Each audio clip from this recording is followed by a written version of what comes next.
Hello, good evening, नमस्कार। कैसे आप सभी? उम्मीद करते हैं मस्त होंगे, स्वस्थ होंगे। तो एक बार फिर से स्वागत है आपका अपने इस परिवार में जिसका नाम है जीके जीएस भाई अमित पांडे। खासा आज के विषय की जब बात की जाए तो आज के विषय में जिस एक पहलू के साथ हम यहाँ पे चर्चा करने वाले हैं, वो थोड़ा-सा महत्वपूर्ण विषय है और आप भी जानते हैं कि राज्य स्पेशल परीक्षाओं की जब बात की जाए, तो उसको आधारित करते हुए ये पेपर अपने आप में काफ़ी महत्वपूर्ण होता है। तो आज के क्रम की अगर बात की जाए तो आज के क्रम में जिस एक विषय को हमने चुना है, वो काफ़ी महत्वपूर्ण हो जाता है और वो संबंधित विषय है यूपी पुलिस सॉरी यूपी लेखपाल परीक्षा का जो पिछला पेपर आयोजित हुआ था। तो अगर इसकी बात की जाए तो ये 13 सितंबर 2015 को आयोजित हुआ था। क्योंकि सितंबर 2015 में जो आपका परीक्षा आयोजित हुआ था, राजस्व लेखपाल का, वो 2 पाली में आयोजित हुआ था। एक सुबह में, एक आपके शाम में। तो जो शाम का पेपर हुआ था, उसको आपके सामने चर्चा करने वाले हैं। क्योंकि लेखपाल पद 2 प्रकार के होते हैं, ये भी आप ध्यान रखिएगा। एक होता है चकबंदी लेखपाल, एक होता है राजस्व लेखपाल या जिसको हम रेवेन्यू लेखपाल के रूप में नाम देते हैं। तो राजस्व लेखपाल का ये पेपर है जो आपके लिए काफ़ी कारगर साबित होगा। तो आज के क्रम की यहीं से शुरुआत करते हैं इसी बिंदु के साथ कि सरस्वती महाभागे विद्या कमलोचने विद्या रूपी विशालाक्षी विद्या देहि नमोस्तुते। माँ वाग्देवी का सानिध्य इस तरीके से प्राप्त हो ताकि नित्य नई ऊंचाइयों को आप लोग अचीव करें, यही सदैव से हमारा आप ही पे मानना होता है। तो चलिएगा पहले प्रश्न के साथ यहाँ पे जुड़ते हैं और पहले प्रश्न की जब बात की जाए तो पहले प्रश्न के सापेक्ष में यहाँ पे एक बात पूछी गई है कि कौन सी उपभाषा राज्य के पश्चिमी भागों बेसिकली जो रोहिलखंड है या ऊपरी दोआब है, वहाँ पे आपके बोली जाती है। यूपी की जब बात की जाए तो यूपी के अंदर आप भी जानते हैं कई सारी भाषाओं का प्रचलन है। लेकिन जब हम बात करते हैं उत्तर प्रदेश के उस विशेष पार्टिकुलर रीजन के बारे में जो रोहिलखंड या ऊपरी दोआब में बोली जाती है भाषा के रूप में। इस भाषा की जब बात की जाए तो बुंदेलखंडी, खड़ी बोली, अवधी या फिर आपकी ब्रज भाषा। कौन सी एक ऐसी भाषा है जो आपको यहाँ पे दिख मिलती है? ठीक है। नाम की जब बात की जाए तो ये नाम आपको समय दिख मिलता है और एक काम ज़रूर करिएगा अगर आप लोग इस सेशन में नए जुड़े हैं तो पहला काम आपका यही बनता है कि सेशन को लाइक कर दीजिएगा, अपने दोस्तों मित्रों के पास साझा कर दीजिएगा और चैनल पे नए हैं तो इस चैनल को भी सब्सक्राइब कर लीजिएगा। क्योंकि आप भी जानते हैं आपकी परीक्षाओं को विशेष तरीके से आधारित करते हुए कई सारे बिंदु आपको जो परीक्षाओं में विशेष एक आधार दे सकें, उन्हीं आधार बिंदुओं को लेकर के हम आपके साथ यहाँ पे क्या करते हैं, जुड़ते हैं और इससे आपका तय होता है एक विशेष भाग जिसको हम उत्तर प्रदेश के संदर्भ के रूप में नाम देते हैं। ठीक है? तो यहाँ पे अगर देखा जाए तो यहाँ पर इसने किसके बारे में पूछा है? उत्तर प्रदेश की जब बात की जाए तो उत्तर प्रदेश के सापेक्ष। देखिए, अगर उत्तर प्रदेश की भाषा की जब बात की जाए, तो उत्तर प्रदेश में भाषा का जो एक पैटर्न है, वो कुछ ऐसा है। ये हमारे यूपी का अगर हम रॉ मटेरियल कहें, तो इस संदर्भ में जो है, ये वाला जो रीजन है, खास करके जो गोरखपुर रीजन से समित है, ये आपके भोजपुरी भाषा से समित है। ठीक है? भोजपुरी भाषा की जब बात की जाए तो भोजपुरी भाषा से समित है। अच्छा, भोजपुरी भाषा कहाँ से निकली है? बिहार के एक भोजपुर गाँव से, ठीक है? तो भोजपुरी भाषा जो आपका गोरखपुर का पूरा बेल्ट है, वह इसके संबंध में आता है। फिर यहाँ पे अगर देखा जाए तो एक बड़ी भाषा का संबंध किससे होता है? अवधी भाषा, ठीक है? तो अवधी भाषा की जब बात की जाए तो अवधी भाषा का एक पूरा पैटर्न जो होता है, वो यहाँ पे आपको दिख मिलता है। साथ ही साथ अगर देखा जाए तो यहाँ पे क्या एक भाषा आती है? यहाँ पे बघेली भाषा का थोड़ा बहुत पैटर्न आपको देखने को मिलता है। जो बघेलखंड का एरिया है, वहाँ पे बघेली भाषा का पूरा पैटर्न आपको दिख मिलता है। बेसिक अगर देखा जाए तो ये जो रीजन है, ये आपके ब्रजमंडल से समित है। तो यहाँ पे ब्रज भाषा का जो होता है, वह आपका चलन देखने को मिलता है। इस रीजन की जब बात की जाए तो इस रीजन में कौन-सी भाषा बोली जाती है? तो इस रीजन में आपकी बुंदेली भाषा प्रमुखता से बोली जाती है। बुंदेली के अलावा अगर देखा जाए तो ये जो छोटा-सा रीजन आपको दिख रहा है, अगर इसको हम पार्टिकुलर नाम दे दें, तो ये नाम आपको किसके रूप में दिख मिलता है? तो ये नाम आपको दिख मिलता है कन्नौजी भाषा के रूप में, ठीक है? तो कन्नौजी भाषा की जब बात की जाए तो कन्नौजी भाषा यहाँ पे बोली जाती है।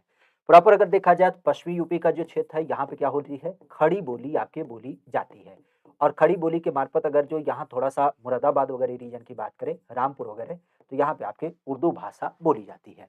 तो आज हमारे यूपी की जब बात की जाए तो एक्चुअल में जो यूपी में भाषाएँ बोली जाती हैं, वह कुछ ऐसी ही आपको दिख मिलती है। उर्दू भाषा, खड़ी बोली, ब्रज भाषा, बुंदेली भाषा, कन्नौजी भाषा, बघेली भाषा, अवधी भाषा और आपकी भोजपुरी भाषा।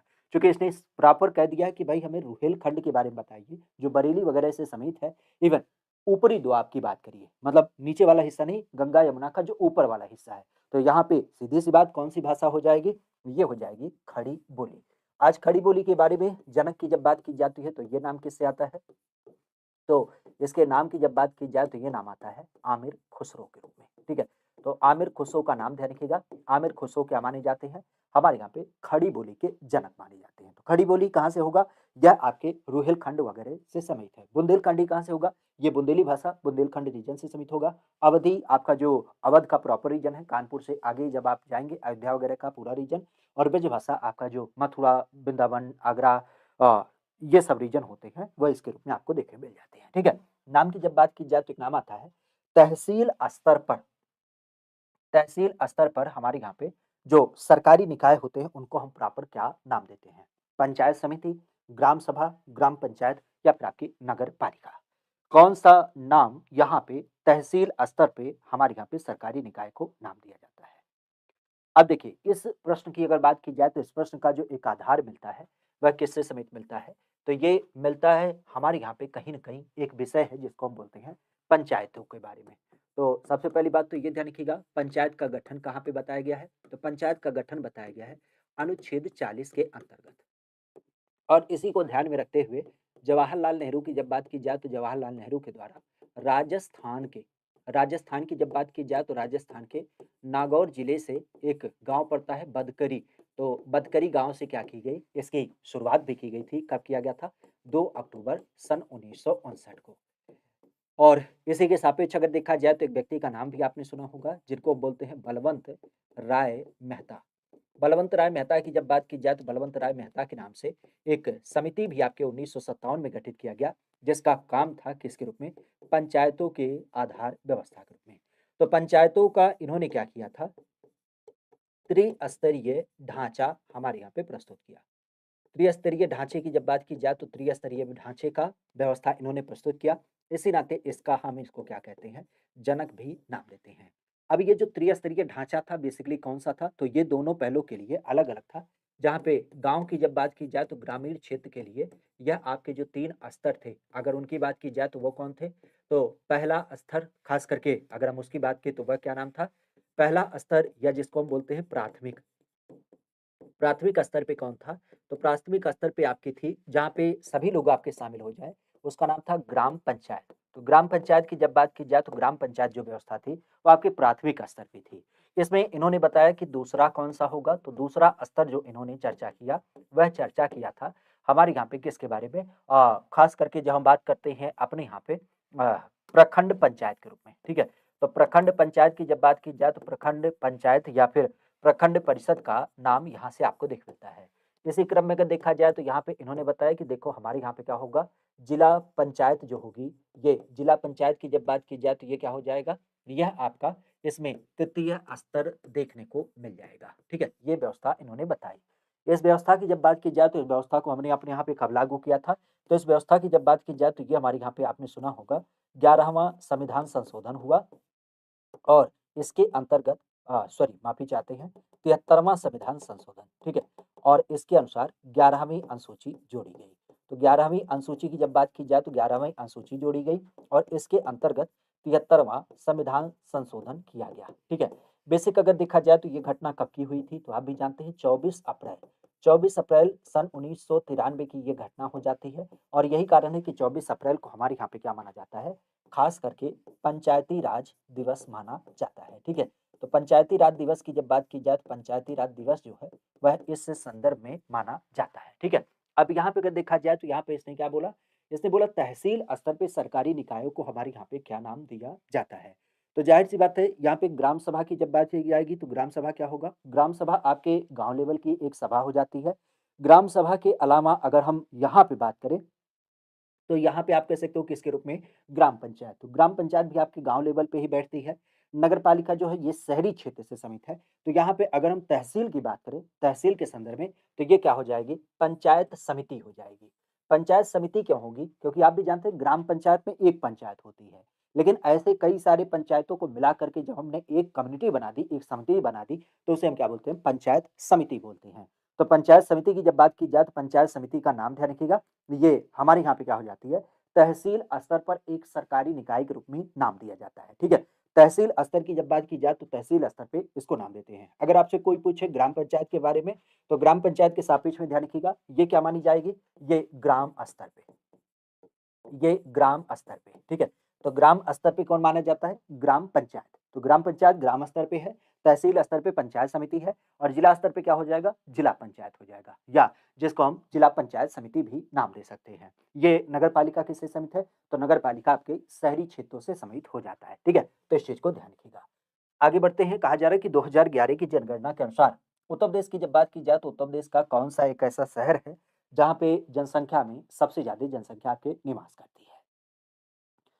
सबसे ज़्यादा जनसंख्या की जब बात की जाए तो सबसे ज़्यादा जनसंख्या जो है, यह यहाँ पे निवास करती है।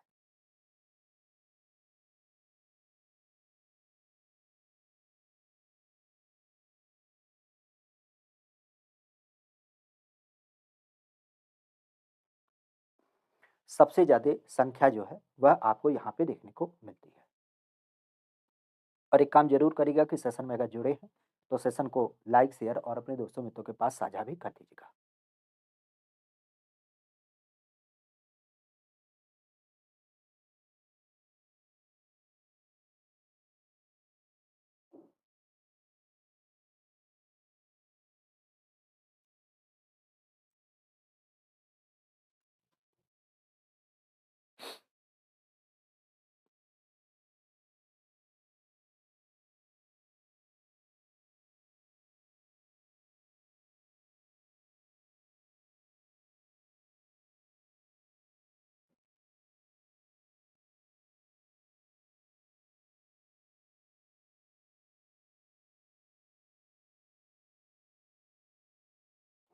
वर्तमान अगर देखा जाए तो हमारे यहाँ पे उत्तर प्रदेश के बारे में आपने कई बार सुना होगा। आज अगर हम उत्तर प्रदेश की बात करें तो उत्तर प्रदेश की जनगणना कितनी है? 2011 के अनुसार 2011 की जनगणना की जब बात की जाए तो ये संख्या होती है 19,98,12,341, ठीक है?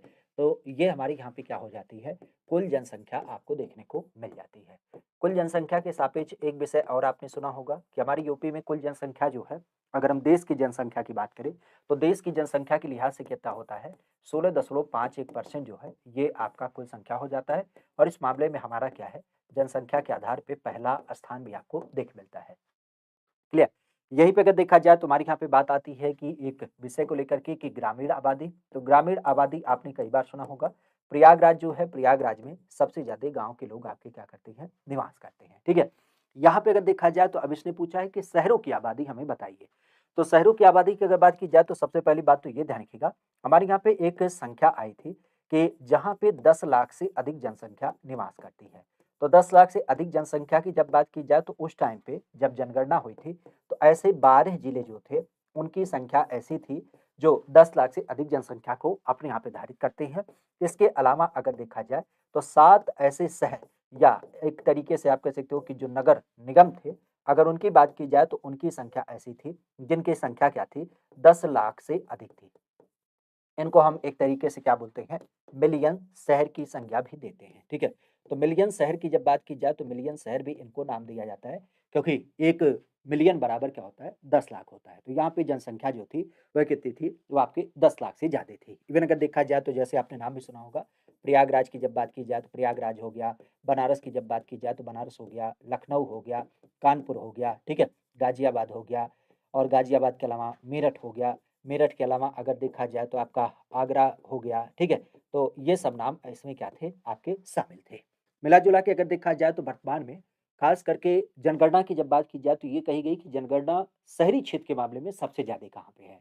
तो शहरी क्षेत्र के मामले में जो सबसे ज़्यादा जनसंख्या रही थी, वह रही थी आपके कानपुर की। कानपुर की जनसंख्या की बात की जाए तो करीब-करीब 29 लाख लोग क्या करते हैं, यहाँ कानपुर शहर में अकेले आके निवास करते हैं।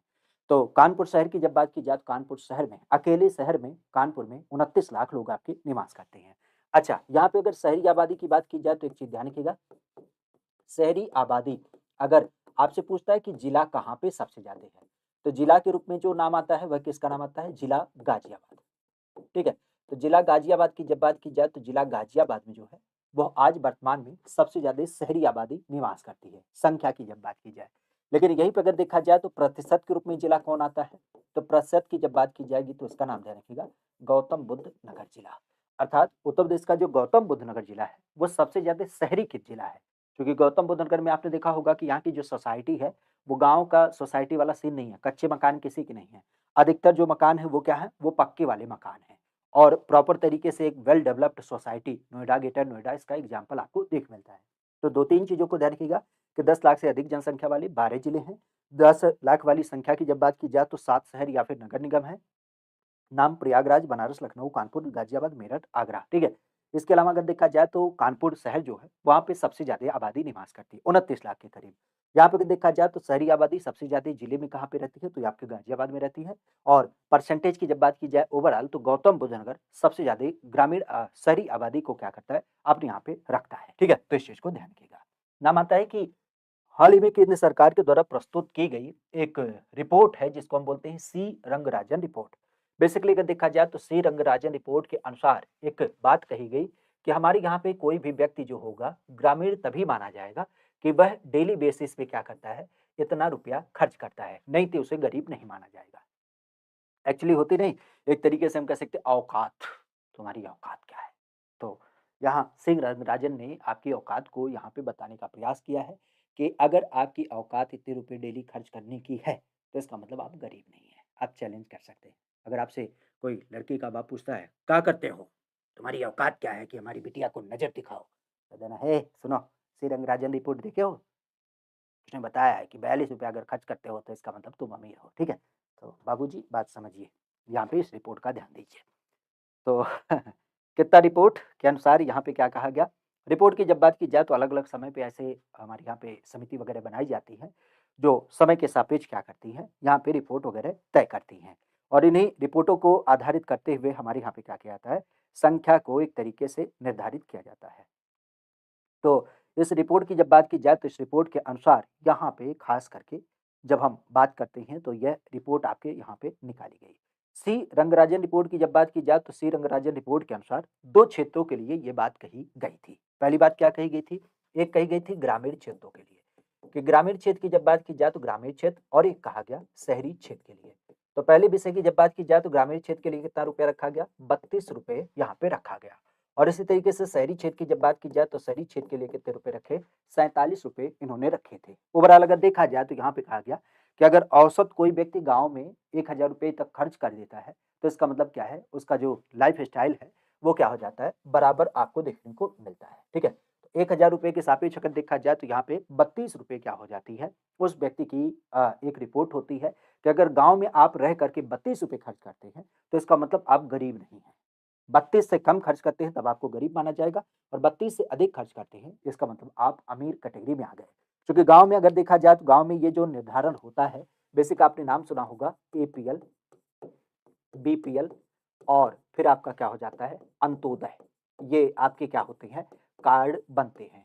अंत्योदय मतलब एक तरीके से कह सकते हो कि जो हमारे यहाँ पे जिनको अनाज मिलता है फ्री में अंत्योदय कार्ड धारक। बीपीएल मतलब होता है बिलो पॉवर्टी लाइन मतलब गरीबी रेखा के नीचे रहने वाले और एपीएल का मतलब होता है अबव पॉवर्टी लाइन मतलब गरीबी रेखा से ऊपर जीवन निवास करने वाले। तो अगर ₹32 आपका है तो ₹32 आपका क्या हो जाएगा बीपीएल के सापेक्ष आ जाएगा क्योंकि यहीं से क्या हो जाती है आपकी लाइन एक तरीके से परिवर्तित हो जाती है। अगर आप गरीब हैं तो इसका मतलब इसके नीचे होंगे और आप अमीर हैं तो इसका मतलब इस कार्ड धारक के रूप में आप पहचाने जाएँगे। तो ये नाम ध्यान रखिएगा किसके रूप में, नाम की जब बात की जाए तो ये नाम ₹32 के रूप में आपको दिख मिलता है सी रंगराजन रिपोर्ट के अनुसार। नाम की जब बात की जाए तो यहाँ पे एक नाम ध्यान रखिएगा कि उत्तर प्रदेश में खास करके कौन-सा एक ऐसा शहर है, जहाँ पे सर्वाधिक मात्रा में क्या किया जाता है, पीतल वगैरह का निर्माण किया जाता है और यहाँ से पीतल वगैरह का निर्यात किया जाता है। ठीक है?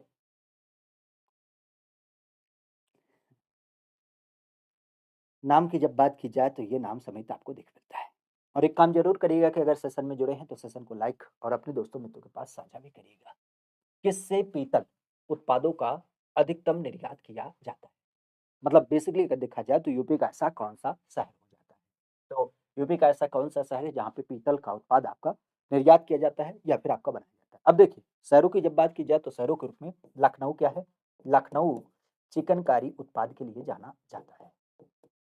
लखनऊ की जब बात की जाए तो ये जरी जरदोजी के लिए जाना जाता है, ठीक है? तो परंपरागत तरीके से अगर देखा जाए तो ये 2 उत्पाद जो हैं, ये यहाँ के काफ़ी फ़ेमस हैं। कानपुर की जब बात की जाए तो कानपुर हमारे यहाँ पे चर्म नगरी के रूप में नाम दी जाती है। इवन अगर देखा जाए तो इसको हम यूपी के सापेक्ष क्या बोलते हैं, उद्योग नगरी की भी संज्ञा दे देते हैं। हाँ, अगर हम कानपुर की बात करें तो यहाँ पे ध्यान रखिएगा कपड़ा उद्योग जो है, ये यहाँ का काफ़ी फ़ेमस है और कपड़े में जैसे आप कह सकते हो चाहे वो सूती वस्त्र हो चाहे वो आपके होजरी के आइटम हो या फिर आप कह सकते हो कि यहीं पे आपके ऊनी वस्त्र हो, ठीक है? तो इन सब की जब बात की जाए तो इन सब का जो परंपरागत तरीके से उत्पादन होता है, वो आपके कानपुर में देखने को मिल जाता है, ठीक है? बनारस की जब बात की जाए तो बनारस आपके परंपरागत तरीके से यहाँ पे बनारसी साड़ी के लिए फ़ेमस है। बनारसी साड़ी के अलावा अगर देखा जाए तो पिंक मीनाकारी, ठीक है? तो पिंक मीनाकारी की जब बात की जाए तो पिंक मीनाकारी के लिए भी ये आपका बनारस फ़ेमस है। इवन अगर बनारस की बात की जाए तो यहाँ पे भी थोड़ी बहुत मात्रा में जो जरी जरदोजी के कार्य होते हैं, वह आपको देख मिलते हैं और यहाँ पे अगर देखा जाए तो जो लकड़ी के खिलौने लकड़ी के खिलौनों की जब बात की जाए तो लकड़ी के खिलौने जो हैं ये भी आपके यहाँ के काफ़ी फ़ेमस हो जाते हैं। तो इस तरीके से अगर देखा जाए तो बनारस इन सब मुद्दे के लिए जाना जाता है। अब यहाँ पे बात आती है किसके रूप में? मुरादाबाद। तो वर्तमान में आपने मुरादाबाद के बारे में सुना भी होगा। इसका नाम ही दिया गया है किसके रूप में? पीतल नगरी के रूप में। तो वर्तमान पीतल नगरी की जब बात की जाए तो पीतल नगरी आपके मुरादाबाद के रूप में जानी जाती है और मुरादाबाद से ही क्या किया जाता है? पीतल के बर्तन वगैरह बनाए जाते हैं और इनका निर्यात भी किया जाता है। ठीक है? तो कायदे से अगर देखा जाए तो मुरादाबाद जो है वो आपके पीतल नगरी के रूप में नाम दिया जाता है। ठीक है? तो यहाँ से पीतल के बर्तन उत्पादित किए जाते हैं और इनका निर्यात भी होता है। वैसे हमारे यहाँ पे पीतल बर्तन उत्पाद के अलावा अगर हम थोड़ा-सा बात करें तो हमारे यहाँ पे एक नाम आपने सुना होगा ब्रास बियर उत्पाद। ब्रास बेयर उत्पाद, ये कहाँ से समित है? तो ये ध्यान रखिएगा, ये भी पीतल के उत्पाद होते हैं और इसका संबंध होता है संत कबीर नगर जिले से, ठीक है? तो संत कबीर नगर जिले में भी थोड़ा बहुत क्या होता है, पीतल के बर्तन के उत्पाद आपको दिख मिलते हैं। इवन आपने नाम सुना होगा मेटल ढलाई वर्क के रूप में। तो मेटल ढलाई वर्क की जब बात की जाए तो इसका संबंध कहाँ से है? तो मेटल ढलाई वर्क जो है, यह आपको दिख मिलता है बनारस के रूप में। बनारस में मूर्ति वगैरह बनाई जाती हैं, मेटल ढलाई वर्क के सापेक्ष में। इवन एक नाम और ध्यान रखिएगा, आपने कई बार सुना होगा एटा। एटा की जब बात की जाए तो एटा में एक जगह पड़ता है जलेसर और जलेसर की जब बात की जाए तो यहाँ पे क्या होता है, यहाँ पे घंटी और घुंघरू वगैरह आके बनाई जाती हैं, ठीक है? तो घुंघरू घंटी की जब बात की जाए तो एटा का जो जलेसर है, वहाँ पे नाम देख मिलता है। मिलावली आपने नाम सुना है? अमापुर नाम सुना है? तो जलेसर भी इसी तरीके से आपको नाम देख मिलता है। एटा के अंदर जलेसर है, जहाँ पे घुंघरू घंटी बनाई जाती है। राम मंदिर के लिए भी आपने सुना भी होगा कि यहीं से क्या किया गया था, सबसे बड़ा घंटा बना के भेजा गया था, ठीक है? तो इस चीज़ को ध्यान रखिएगा। आगे बढ़ते हैं, नाम आता है कि उत्तर प्रदेश कितने जिलों के अंतर्गत आपका क्या है, विभाजित है? उत्तर प्रदेश की जब बात की जाए तो उत्तर प्रदेश कितने जिलों के अंतर्गत क्या होता है, यह आपका विभाजित हो जाता है।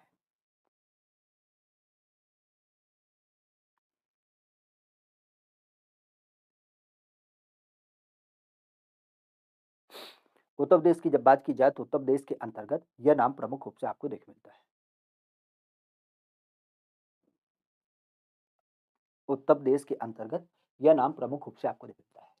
खास अगर देखा जाए तो आज यूपी के सापेक्ष में यहाँ पे तो कोई ऑप्शन ही नहीं है क्योंकि आप भी जानते हैं आज यूपी में कितने जिले हो चुके हैं। तो यूपी में जिलों की संख्या हो चुकी है 76।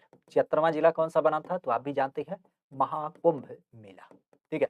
तो महाकुंभ मेला की जब बात की जाए तो महाकुंभ मेला जो है ये आपका 76वां जिला है। हालांकि ध्यान रखिएगा ये अस्थायी जिला है, 4 महीने के बाद ये समाप्त हो जाएगा जब आपका महाकुंभ मेला समाप्त होगा।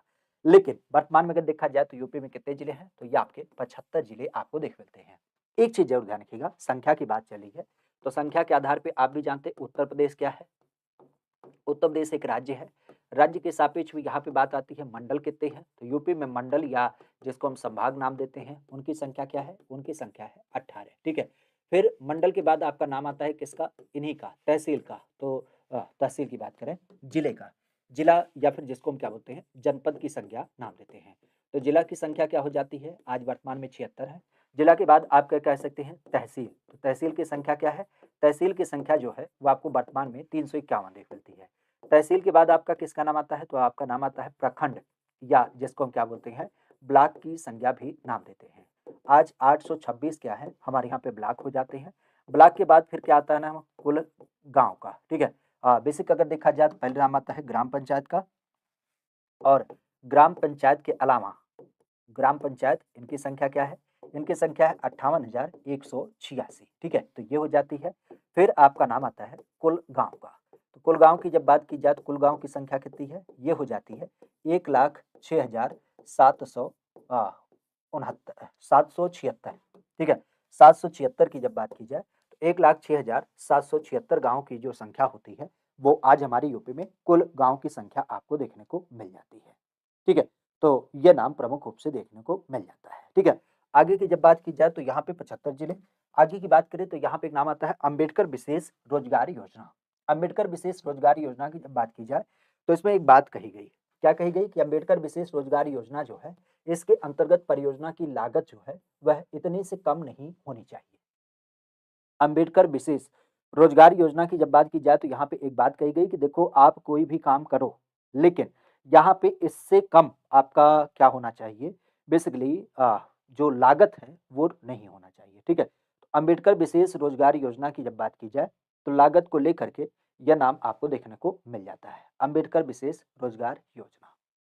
अंबेडकर विशेष रोजगार योजना की जब बात की जाए तो इसके अंतर्गत सरकार ने बोला कि यह योजना हमारे यहाँ पे देखने को मिल जाती है कि लागत जो है वह लागत यहाँ पे इससे कम नहीं होनी चाहिए।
अंबेडकर विशेष रोजगार योजना की जब बात की जाए तो अंबेडकर विशेष रोजगार योजना जो है, ये बहुत पहले एक स्कीम हमारे यहाँ पे निकाली गई थी।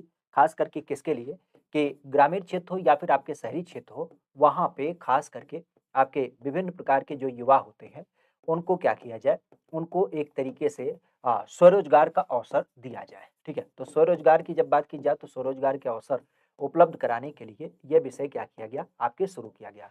अब ज़ाहिर-सी बात है कोई भी स्वरोज़गार चालू करेगा तो उसके लिए क्या चाहिए? पैसे की ज़रूरत होगी। तो यहाँ पे सरकार ने बोला कि हम आपको ऋण उपलब्ध कराएँगे और ऋण में भी सब्सिडी देने की बात करी गई। शुरुआती संदर्भ की जब बात की जाए तो एक चीज़ ध्यान रखिएगा, यहाँ पे सरकार ने बोला कि कम से कम 25% तक की क्या करेंगे, हम आपको सब्सिडी दे देंगे, ठीक है? तो सब्सिडी कितना देने की बात की गई? 25% तक की सब्सिडी देने की बात करी गई। मिला-जुला के अगर देखा जाए तो सब्सिडी के सापेक्ष ये भी बात रखी गई कि देखो आपको सब्सिडी तो हम देंगे, लेकिन इसके संदर्भ में आपको एक बात रखनी पड़ेगी कि सब्सिडी का जो एक भारांश होगा, चूँकि 25% जो रखा गया था, वो रखा गया था जनरल के लिए, ठीक है? जनरल ओबीसी की जब बात की जाए तो उनके लिए रखा गया और एससी, एसटी की जब बात की जाए तो इनके लिए क्या रखा गया? इनके लिए रखा गया था 1/3 बेसिक अगर देखा जाए, तो 33% आपका क्या होगा, यहाँ पे सब्सिडी का एक भारांक रखा 33 नहीं 35% ठीक है? 35% की जब बात की जाए तो 35% आपके एससी-एसटी के लिए सब्सिडी रखी गई। योजना का लाभ जो था वो कोई भी इसमें ले सकता था क्योंकि जनरल और एससी-एसटी दोनों आपके लाभ में आ जाते हैं। खासा अगर देखा जाए तो एक बात और कही गई कि 18 से वर्ष के लेकर के आपके 65 वर्ष के कोई भी व्यक्ति जो है वह इसमें आपके लाभ ले सकते हैं। हाँ, ये ज़रूर है कि इसमें इन्होंने क्या किया है, पूर्व में किसी योजना का लाभ नहीं लिया है, ठीक है? तो पूर्व में किसी योजना का लाभ नहीं लिया है तो उनको क्या होगा, इसका लाभ मिलेगा। इवन हमारे यहाँ पे एक नाम आपने सुना होगा जिसको हम बोलते हैं स्टैंड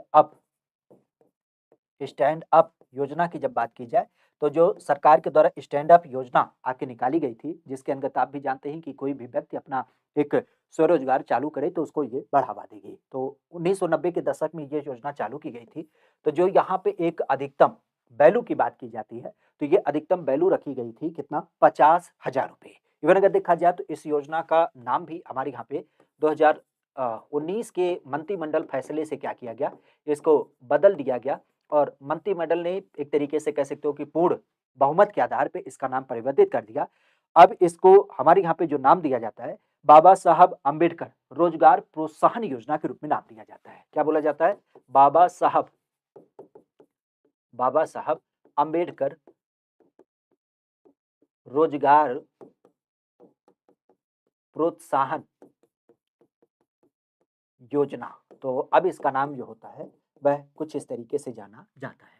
अम्बेडकर रोजगार योजना की जब बात की जाए तो इसके अंदर जो लागत है वो कम से कम 50,000 रुपया तो होना ही चाहिए, तभी आपको क्या होगी इसकी सब्सिडी वगैरह मिलेगी। ऐसा नहीं होगा कि आपने 10,000 5,000 रुपए इन्वेस्ट किए और उसपे आपको सब्सिडी मिल जाए। कम से कम 50,000 रुपए आपने मूलतः खर्च किए हैं, तो उसके आधार पे क्या होता है, यहाँ पे सरकार आपको सब्सिडी देती है, ठीक है? तो इस चीज़ को ध्यान रखिएगा, किसके अंदर बाबा साहब अम्बेडकर विशेष रोजगार प्रोत्साहन योजना की जब बात की जाए तो 50,000 रुपए आपके पास लागत होनी चाहिए। 2019 के मंत्रिमंडल फैसले से बदला गया, 21 से आपका अप्लाई है। बेसिकली गाँव और शहरी क्षेत्र के 18 से लेकर के 65 वर्ष के युवा जो हैं, वह इसमें अप्लाई कर सकते हैं, ठीक है? आगे की जब बात की जाए तो एक नाम आता है किसको लेकर के सुल्तानपुर। सुल्तानपुर ने सामाजिक वानिकी योजना की जब बात की जाए, तो सामाजिक वानिकी योजना के अंतर्गत, ठीक है? सामाजिक वानिकी योजना की जब बात की जाए, तो सामाजिक वानिकी योजना के अंतर्गत केंद्रीकृत डाटाबेस की समस्या समाधान करने के लिए एक नई पहल की शुरुआत की है। किसके अंतर्गत? सामाजिक वानिकी योजना।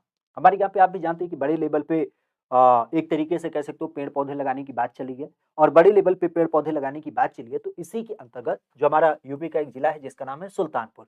आपने कई बार सुना होगा कुछ जिले नए-नए पहल करते रहते हैं। जैसे अक्सर आपने देखा होगा किसी गाँव के पंचायत भवन की वीडियो वायरल होती है, कहाँ का जो अमृत तालाब है उसको देख मिलता है, किसी राज्य के संदर्भ में कहीं के स्कूल का फ़ोटो काफ़ी वायरल होता है, ठीक है? जो अपने आप में बेहतर कार्यप्रणाली अपना करके अपने यहाँ की व्यवस्थाओं को सुदृढ़ करते हैं। तो सुल्तानपुर जिले ने बोला कि हम अपने यहाँ पे पेड़-पौधों को लगाएँगे और उसके सापेक्ष में एक केंद्रीकृत डाटाबेस समस्या जो होती है, उसे सॉल्व करने के लिए इन्होंने एक नई पहल की शुरुआत करी। इस नई पहल की जब बात की जाए तो इस नई पहल को हम क्या नाम देते हैं? नई पहल। तो एक चीज़ अब आपको यहाँ से क्लियर चल गया होगा, किसने बोला कि केंद्रीकृत डाटा समस्या, ठीक है? तो केंद्रीकृत डाटा हमें कहाँ से मिलेगी? केंद्रीकृत डाटा जो मिलेगी, ज़ाहिर-सी बात है राष्ट्रीय प्रतिबंध सर्वेक्षण सर्वेक्षण से तो कोई हमारा लाजिक नहीं है, ठीक है? उद्योग केंद्र से उद्योग से वानिकी से क्या लेना-देना? पेड़-पौधों को उद्योग से क्या मतलब, ठीक है?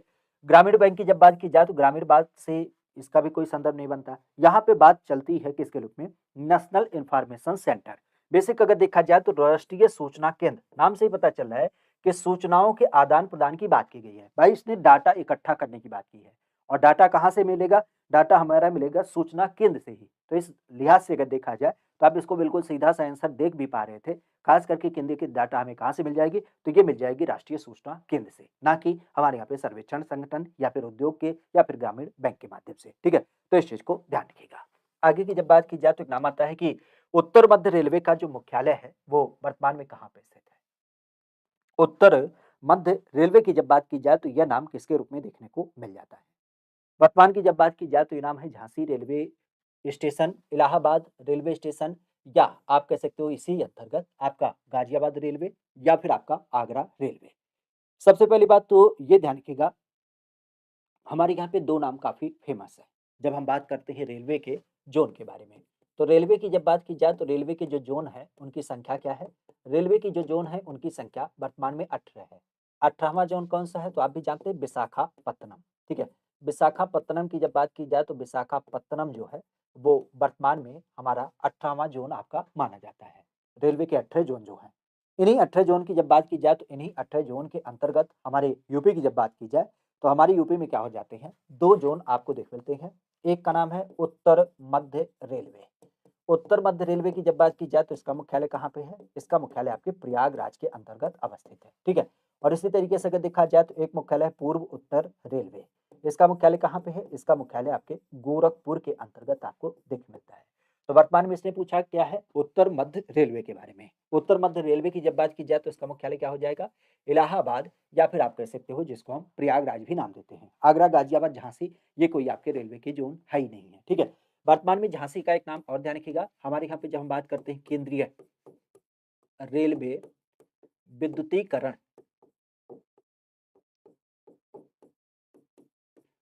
कर्मचारी संघ, इसका जो एक मुख्यालय है, वो कहाँ पे देख मिलता है? ये मुख्यालय भी आपके इसी इलाहाबाद में है। इवन इलाहाबाद की जब बात की जाए तो इलाहाबाद आपने नाम सुना होगा, ट्रैफिक कंट्रोल सिस्टम। तो हमारे रेलवे का जो एक ट्रैफिक कंट्रोल सिस्टम है, वो भी कहाँ पे स्थित है? ये भी आपके इसी प्रयागराज के अंतर्गत अवस्थित है। तो प्रयागराज का नाम ध्यान रखिएगा। वर्तमान में प्रयागराज जहाँ पे कई सारे रेलवे स्टेशन आपके फेमस हैं, जैसे दारागंज रेलवे स्टेशन, जैसे आपने नाम सुना होगा झूसी रेलवे स्टेशन, ठीक है? जैसे आपने यहीं पे नाम सुना होगा किसके बारे में, प्रयाग रेलवे स्टेशन, ठीक है? इवन संगम सिटी की जब बात की जाए तो कई सारे रेलवे स्टेशन यहाँ के आपके चर्चा में रहते हैं। वर्तमान में अगर देखा जाए तो एक नाम ध्यान रखिएगा, यहाँ पे काफ़ी फेमस है नैनी ब्रिज, ठीक है? तो नैनी की जब बात की जाए तो नैनी ब्रिज जो है वो भी अपने आप में काफ़ी जाना जाता है। हाँ, यहाँ पे एक ब्रिज आपको हमने बताया था करजन ब्रिज के बारे में, जो काफ़ी पुराना हो चुका है और इस करजन ब्रिज की जब बात की जाए तो इसे क्या किया गया है, गंगा म्यूजियम के रूप में स्थापित किया गया है। इसे गंगा म्यूजियम के रूप में क्या किया गया, कन्वर्ट किया जा रहा है करजन ब्रिज के बारे में, ठीक है? तो इस चीज़ को भी थोड़ा-सा ध्यान रखिएगा, ठीक है? आगे की जब बात की जाए तो एक नाम आता है कि उत्तर प्रदेश के संदर्भ में किस एक शहर को विश्व का सबसे पुराना शहर माना जाता है? विश्व का सबसे पुराना जो शहर माना जाता है, वह किसे माना जाता है? विश्व का सबसे पुराना जो शहर है, वह किसे नाम दिया जाता है? भारत के अंतर्गत। भारत की जब बात की जाए तो भारत के अंतर्गत यह नाम प्रमुख रूप से देखने को मिलता है। नाम की जब बात की जाए तो ये कुशीनगर, बनारस, आगरा या फिर आपका सारनाथ, ठीक है? नाम की जब बात की जाए तो ये नाम होता है किस एक शहर को हम यूपी का सबसे इवन विश्व का सबसे पुराना शहर नाम देते हैं। विश्व का जो सबसे पुराना शहर नाम दिया जाता है वह किसके रूप में जाना जाता है? कुशीनगर, बनारस, आगरा या फिर सारनाथ। अब इसके बारे में आपको भी पता है, आज एक हम कुशीनगर की बात करें तो ये मल्ल राजाओं की राजधानी के लिए फेमस है और मल्ल राज्य के रूप में अगर देखा जाए तो यहाँ पे आपको एक नाम दिख मिलता है महात्मा बुद्ध का। महात्मा बुद्ध का नाम किससे समित है? तो महात्मा बुद्ध की जो परिनिर्वाण की बात आती है, वो यहाँ से समित आपको दिख मिलता है। तो महात्मा बुद्ध का परिनिर्वाण जो है, ये आपके कुशीनगर से समित है। आगरा किसके लिए जाना जाता है? तो आगरा आपका मूलतः जाना जाता है, एक तो लोधी वंश के सापेक्ष में और लोधी वंश के अलावा अगर देखा जाए, तो थोड़ा बहुत आपके जो मुगल वंश है, इनका नाम थोड़ा बहुत यहाँ से जुड़ता है, ठीक है? इवन आपने नाम भी सुना होगा किसके बारे में? सिकंदर लोधी जो है, उसने इस शहर की स्थापना करी थी। सारनाथ की जब बात की जाए तो ये किस लिए जाना जाता है? तो ये जाना जाता है बुद्ध का पहला उपदेश के कारण। बुद्ध का पहला उपदेश जो है उसके लिए इस शहर को जाना जाता है। लेकिन हमारे यहाँ पे जब हम बनारस की बात करते हैं तो बनारस को किस नाम से जाना जाता है? तो ये हमारे यहाँ पे जाना जाता है शिव नगरी के रूप में। इसके अलावा इसको हम क्या बोलते हैं? इसको हम मोक्ष नगरी की संज्ञा देते हैं। इसके अलावा इसको हम क्या बोलते हैं? पंडों का शहर नाम देते हैं। इसके अलावा इसे क्या बोलते हैं? घाटों का शहर नाम देते हैं। साथ ही साथ इसको मंदिरों का शहर भी कहा जाता है। और इसके अलावा अगर हम इसकी बात करें तो इसे हमारे यहाँ पे प्राचीन शहर की भी संज्ञा दी जाती है। मान्यता के अनुसार बताया जाता है कि ये हमारे यूपी का एक ऐसा शहर है जो एक जीवंत शहर है और जिसकी अवस्थिति जो है 5000 वर्ष पुरानी मानी जाती है। अर्थात 5000 वर्ष पुराना एक हमारे भारत का जीवंत शहर है, जो सबसे प्राचीन शहर माना जाता है, भगवान शिव की नगरी काशी। बेसिकली आपने सुना होगा 2 नदियों के समागम से इसका नाम मिलता है वरुणा प्लस असी। तो वरुणा प्लस असी 2 नदियों के मध्य में होने की वजह से इसको हम वाराणसी नाम देते हैं। इवन अगर देखा जाए तो काशी भी इसका नाम प्रमुख रूप से देखने को मिलता है, ठीक है? तो काशी की जब बात की जाए तो काशी इसका नाम, बनारस भी इसका नाम प्रमुख रूप से आपको देखने को मिल जाता है, ठीक है? तो इस चीज़ को ध्यान रखिएगा किसके रूप में? नाम की जब बात की जाए तो यह नाम प्रमुख रूप से ध्यान रखिएगा। नाम की जब बात की जाए तो एक नाम आता है कि चमड़े की वस्तुओं की जब बात की जाए तो चमड़े की वस्तुओं के लिए यूपी का कौन-सा जिला आपका काफ़ी फेमस है? चमड़े की वस्तुओं की जब बात की जाए तो चमड़े की वस्तुओं के लिए यूपी का कौन-सा जिला है जो अपने आप में काफ़ी फेमस है? इस नाम की जब बात की जाए तो ये नाम है आगरा और कानपुर के रूप में, सोनभद्र और इलाहाबाद के रूप में, जौनपुर और रामनगर के रूप में, मुरादाबाद और लखनऊ के रूप में। अब देखिए, मुरादाबाद तो अपने आप में नहीं होगा, क्यों? क्योंकि ये अभी हमने बताया, ये पीतल नगरी के लिए जानी जाती है, ठीक है?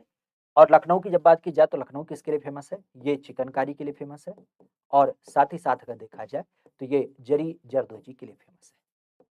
तो जरी जरदोजी और चिकनकारी, इन दोनों कारियों के लिए क्या होता है, इसका नाम आपको देखने को मिल जाता है, ठीक है? किसका? लखनऊ का।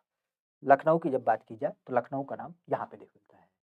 रामनगर बेसिकली आप कह सकते हो ये बनारस में पड़ता है और रामनगर का हमने भंटा सुना है। रामनगर का भंटा या जिसको हम क्या बोलते हैं, बैगन भी नाम देते हैं। ये काफ़ी फेमस है और ये कहाँ से है? बनारस एरिया में पड़ता है। रामनगर का किला भी आपको दिख मिलता है जहाँ पे दशहरे का आयोजन वगैरह किया जाता है, ठीक है। जौनपुर का क्या फ़ेमस है? तो जौनपुर में इमरती आपकी फ़ेमस है और जौनपुर की जब बात की जाए तो जौनपुर से आपने ऊनी दरी कालीन के बारे में नाम सुन रखा होगा। ऊनी दरी और कालीन की जब बात की जाए तो ये आपके जौनपुर से नाम देखने मिलता है, ठीक है। हमारे यहाँ पे सोनभद्र जिले की जब बात की जाए तो सोनभद्र किसके लिए फ़ेमस है? तो कालीन भैया के नाम से जाना जाता है। मिर्ज़ापुर, सोनभद्र, भदोही, ठीक है।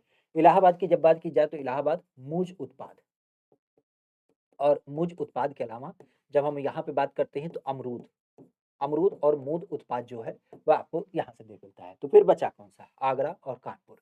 बेसिक आपने नाम भी सुना होगा आगरा और कानपुर को हम लोग क्या बोलते हैं? उपाधि के रूप में इसे नाम दिया जाता है चर्म नगरी की संज्ञा। चर्म नगरी की जब बात की जाए तो चर्म नगरी के रूप में इसका नाम लिया जाता है आगरा और कानपुर। बेसिकली कानपुर की जब बात की जाए तो कानपुर के अंतर्गत आपने सुना होगा बेहतर तरीके से यहाँ पे चमड़े के आइटम बनाए जाते हैं और आगरा जो है आगरा में चमड़े के सापेक्ष में जो जूते होते हैं बड़े बेहतर तरीके से बनाए जाते हैं, ठीक है। तो खासा ध्यान रखिएगा आगरा और कानपुर यहाँ पे आपके जूते, बेल्ट, बैग ये सारी चीज़ें आपकी बनाई जाती हैं। वो अलग बात है कि अगर आप यहाँ पे लोकल के रहने वाले हैं और चाहते हैं कि चले जाएँ वहाँ पे सामान मिल जाए तो नहीं मिलेगा। क्योंकि ये लोग जो सेल करते हैं ना, वो थोक पे करते हैं, तो फुटकर आपको सस्ता नहीं मिलेगा। फुटकर सस्ता तभी मिलेगा जब आप किसी पुरानी दुकान को जानती हैं, जो थोक में सामान लेता है और वो कौन-सा, जो वहाँ पे एक रद्दी मटेरियल निकलता है, चूँकि आप भी जानते हैं बड़ी-बड़ी कंपनियों में क्या होता है, थोड़ा-सा भी कहीं लेकिन हो जाता है ना, तो पूरे के पूरे सामान को रिजेक्ट कर दिया जाता है, विदेशों के द्वारा। तो अब उस सामान को वो क्या करेंगे, तो आधे दाम पे वो बेचने पे मजबूर हो जाते हैं। तो जिनका थोड़ा-सा संपर्क होता है, वो ऐसे सामान को ले आते हैं तो आप उन सामानों को ले सकते हैं अपने यूज़ के लिए। जिसमें थोड़ी-सी अंतर होती है बारीकी का तो उसे लोग समझ नहीं पाते हैं और एक तरीके से रिजेक्टेड माल होता है। लेकिन आप ओरिजिनल सामान अगर चाहते हैं कंपनियों के माध्यम से खरीदना तो ये बड़ा महँगा सौदा होता है और पहले चरण में तो आपको मिलेगा ही नहीं। यहाँ पे बात की जाए तो कहा जा रहा है कि इंदिरा आवास योजना, आज अगर इसकी बात की जाए तो ये एक केंद्र शासित योजना है। राज्य की जब बात की जाए तो राज्य के अंतर्गत सरकार की जब बात की जाए तो सरकार के साथ जो लागत सहभाजन अनुपात है, वह वर्तमान में आपको देखने को मिलता है। यूपी की जब बात की जाए तो यूपी का नाम प्रमुख रूप से देखने को मिल जाता है। उत्तर प्रदेश की जब बात की जाए तो उत्तर प्रदेश के अंतर्गत एक योजना चलती है, हालाँकि उत्तर प्रदेश के कम हम पूरे देश की बात करते हैं।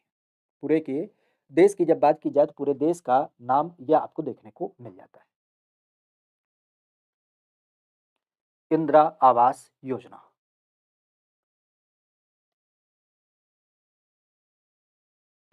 इंदिरा आवास योजना की जब बात की जाए तो इंदिरा आवास योजना, यह नाम आपको देखने को मिलता है।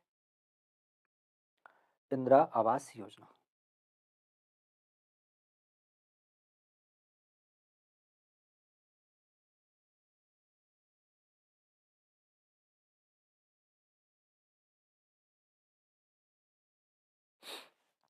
एक्चुअली इंदिरा आवास योजना की जब बात की जाए तो इसकी शुरुआत कब हुई थी? तो इसकी शुरुआत करी गई थी हमारे यहाँ पे 1985 से। 1985 की जब बात की जाए तो उस टाइम पे राजीव गांधी की जब बात की जाए तो राजीव गांधी के द्वारा इसकी शुरुआत करी गई और शुरुआत ये किया गया कि देखो जिनके पक्के मकान नहीं हैं, खास करके उन लोगों को पक्के मकान किसके जो गरीब लोग हैं।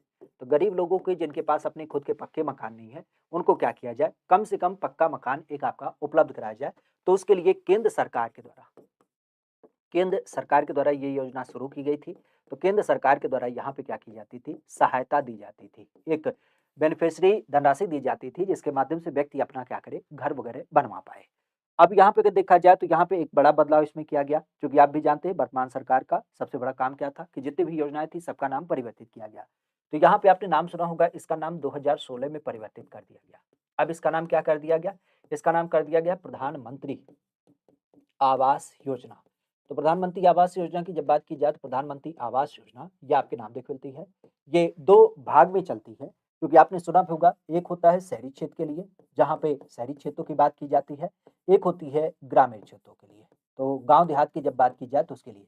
जहाँ पे ग्रामीण क्षेत्रों की जब बात की जाए तो आपने सुना होगा कि जो ग्रामीण विकास मंत्रालय है, वह इसको देखता है और शहर की बात आ गई तो इसका मतलब जो शहरी विकास मंत्रालय है, वो क्या करता है, वह इसको पूरी तरीके से वॉच करता है। अब यहाँ पे अगर देखा जाए तो लोगों के लिए वर्तमान में आपने सुना भी होगा, अभी पीएम आवास योजना की जब बात की जाए तो पीएम आवास योजना का एक दूसरा चरण चालू किया गया है और 2.0 की जब बात की जाए तो ये योजना जो चालू की गई है, जिसके अंतर्गत अभी क्या किया जा रहा है, सर्वे वगैरह किया जा रहा है कि कोई भी व्यक्ति अगर योग्य है, तो उसे क्या किया जाएगा, इसके अंतर्गत घर वगैरह मुहैया कराया जाएगा। अभी इसकी कुछ मानक रखी गई हैं, जैसे 9 लाख रुपए अगर किसी की वार्षिक आय है, तो उस व्यक्ति को क्या होगा, यहाँ पे इसके अंतर्गत शामिल किया गया। मतलब 9 लाख रुपए तक अगर आपके परिवार की वार्षिक आय है, तो आपको पीएम आवास योजना मिलेगा। बस यही है कि आपका पक्का मकान ना हो, कच्चा मकान या फिर खपड़े का घर या घास-फूस का घर हो। बेसिकली इसके अंदर पहले एक टारगेट रखा गया था कि अगर किसी के घर में टीवी, फ्रिज, वॉशिंग मशीन ऐसी चीज़ें हैं, तो उसको क्या किया जाएगा, उसको इस सूची से बाहर रखा जाएगा। लेकिन अब की बार इस सूची को यहाँ पे समाप्त कर दिया गया। व्हीकल की जब बात की जाए तो बाइक वगैरह भी इसके लिए कंडीशन में अब नहीं रह गई। बहरहाल, यहाँ पे अगर देखा जाए तो पीएम आवास योजना के सापेक्ष में यहाँ पे हमने बात की है कि 2016 में इसका नाम परिवर्तित किया गया। तो मुख्य रूप से अगर देखा जाए तो यहाँ पे एक नाम ध्यान रखिएगा कि इसके रूप में इंदिरा आवास योजना की जब बात की जाए तो अब बात आती है इसमें पैसा कितना मिलता है। तो अभी वर्तमान में आपने सुना होगा कि 1,20,000 रुपए यहाँ पे मिलता है। ठीक है? 1,20,000 रुपए जो होते हैं, वो आपको घर बनवाने के लिए आपको दिया जाता है। बेसिकली अगर देखा जाए तो यहाँ पे जो मैदानी हिस्से हैं, राज्यों की जब बात की जाए तो राज्यों में 75-25 का अनुपात चलता है। लेकिन जब आप बात करते हैं कहाँ पे? पहाड़ी राज्यों पे। तो पहाड़ी राज्यों की जब बात की जाए, पहाड़ी राज्य या फिर आप कह सकते हो पहाड़ी क्षेत्र या आप कह सकते हो कि एक विषय आता है, जिसको हम बोलते हैं केंद्र शासित। तो केंद्र शासित में क्या होता है? केंद्र शासित की जब बात की जाए तो केंद्र शासित मतलब केंद्र सरकार का हो गया। अर्थात यहाँ पे 100% दिया जाता है। लेकिन जब हम बात करते हैं पहाड़ी क्षेत्रों के लिए तो 90% केंद्र सरकार देती है, 10% राज्य सरकार। जबकि हम यहाँ पे बात करते हैं राज्यों के लिए मैदानी हिस्से में तो 75% केंद्र सरकार देती है और 25% राज्य सरकार। चूंकि ये केंद्र सरकार की योजना है तो इसी नाते ज्यादा पैसा केंद्र सरकार देती है ओवरऑल। तो यहाँ पे ध्यान रखिएगा 2016 में इसका नाम परिवर्तित किया गया। शुरू में इसका नाम था इंदिरा आवास योजना। राजीव गांधी के द्वारा 1985 में इसकी शुरुआत करी गई थी। ठीक है, नाम की बात करें तो कहा जा रहा है कि भू कृषि का रिकॉर्ड कौन-सा है? भू कृषि का रिकॉर्ड कौन-सा है? ये नाम होता है गिरदावरी, पंचनामा, जमाबंदी या फिर आपकी खतौनी। कौन-सी एक ऐसी आप कह सकते हो कि ज़मीनी कागज़ात है जिसको हम किसके रूप में नाम देते हैं? ज़मीन के सापेक्ष में कह सकते हो कृषि रिकॉर्ड के रूप में नाम देते हैं। अब देखिए जब आप खेती-बाड़ी के बारे में थोड़ी-सी जानकारी रखेंगे, तो ऐसी चीज़ों के बारे में आप थोड़ा-सा समझेंगे। जैसे अभी आपने सुना होगा, एक हमारे यहाँ पे खतौनी आती है। खतौनी किसका रिकॉर्ड रखती है? तो ये आपके खेत का या जिसको हम एक तरीके से जोत कहते हैं, तो जोत का रिकॉर्ड रखती है। कि कौन-सा एक टुकड़ा ज़मीन का है जो किसी एक विशेष व्यक्ति का है। इसी तरीके से आपने एक नाम और सुना होगा, अभी हाल-फिलहाल में चालू किया गया है, घरौनी। ये किससे संबंधित है? तो ये आपके घर का क्या कह सकते हो, घर का जो ज़मीन का रिकॉर्ड होता है, तो ज़मीन का रिकॉर्ड घर के सापेक्ष में ये घरौनी के माध्यम से आपको मिलता है। यहाँ पे अगर देखा जाए तो पंचनामा, पंचनामा कोई कागज़ात नहीं होता बल्कि आपने देखा होगा कि पंचनामा बेसिकली एक तरीके से जब डेड बॉडी वगैरह निकलती है तो उस टाइम पे पंचनामा एक कांसेप्ट होता है। जमाबंदी की जब बात की जाए तो जमाबंदी का कोई संदर्भ नहीं है, खतौनी हमने बता ही दिया, तो यहाँ पे एक रिकॉर्ड आता है गिरदावरी। गिरदावरी की जब बात की जाए तो गिरदावरी ध्यान रखिएगा, ये ज़मीन के सापेक्ष में एक कागज़ात होता है, एक रिकॉर्ड होता है और जिसके अंतर्गत लेखपाल के पास ये पुस्तक होती है, रजिस्टर होता है और जिसमें पूरे गाँव का मतलब पूरे एरिया का जो इसके हिस्से में आता है, उसका पूरा का पूरा ये रिकॉर्ड रखता है। जैसे आधुनिक युग में हम डायरी कह सकते हैं, ठीक है? तो डायरी का संदर्भ आता है। एक नाम और आपने सुना होगा किसके रूप में? किसान बही के रूप में। किसान बही क्या होती है? तो किसान बही जो होता है ये किसानों के पास होता है और किसानों के पास उनके ज़मीन के उस टुकड़े के हिस्से के बारे में उसकी पूरी जानकारी होती है और जिसके संदर्भ में अगर देखा जाए तो इस योजना को कब से शुरू किया गया? तो ये शुरू किया गया 1992 से। बेसिकली हमारे यहाँ पे जब लोन वगैरह आपको देना होता है, किसी एक व्यक्ति को लेना होता है, तो ऐसे कागज़ातों को प्रस्तुत करना पड़ता है। भाई हमने कह दिया कि ये हमारा खेत है, आप कैसे मानोगे ये हमारा खेत है? तो उसके लिए एक एक्चुअल रिकॉर्ड आपको शो करना पड़ेगा। तो उसी संदर्भ में किसान बही और ये जो खतौनी वगैरह है, ये कागज़ात आपके यहाँ पे इस्तेमाल किए जाते हैं, ठीक है? नाम की जब बात की जाए तो नाम आता है कि 1 बिस्वा का 1 बीघे के सापेक्ष में क्या एक अनुपात हो जाता है? 1 बिस्वा, ज़मीन के रिकॉर्ड की जब बात की जाए तो आपने सदैव सुना होगा, हमारे यहाँ पे जो ज़मीन की वैल्यू होती है, वो अक्सर आपने इसको महसूस किया होगा। बेसिकली अंगुल, गज, स्क्वायर मीटर, फीट या कट्ठा, गाठा जिसको नाम देते हैं, लोकल स्तर पे अलग-अलग नाम इसके क्या होते हैं, काफ़ी प्रचलित आपको देखने को मिलते हैं। तो यहाँ पे अगर देखा जाए तो बिस्वा के सापेक्ष में ये जो रिकॉर्ड बिंदु होता है, वह किस एक संदर्भ में आपको देखने को मिलता है? बिस्वा, बिस्वा की जब बात की जाए तो बिस्वा का संबंध आपको देखने को मिलता है। बिस्वा की जब बात की जाए तो बिस्वा का संबंध आपको देखने को मिलता है।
ज़मीन के माप-जोख के बारे में आपने कई बार सुना होगा और इसी ज़मीन के माप-जोख की जब बात की जाए, तो उसी से ये नाम क्या होता है, हमारे यहाँ पे निकल के आता है।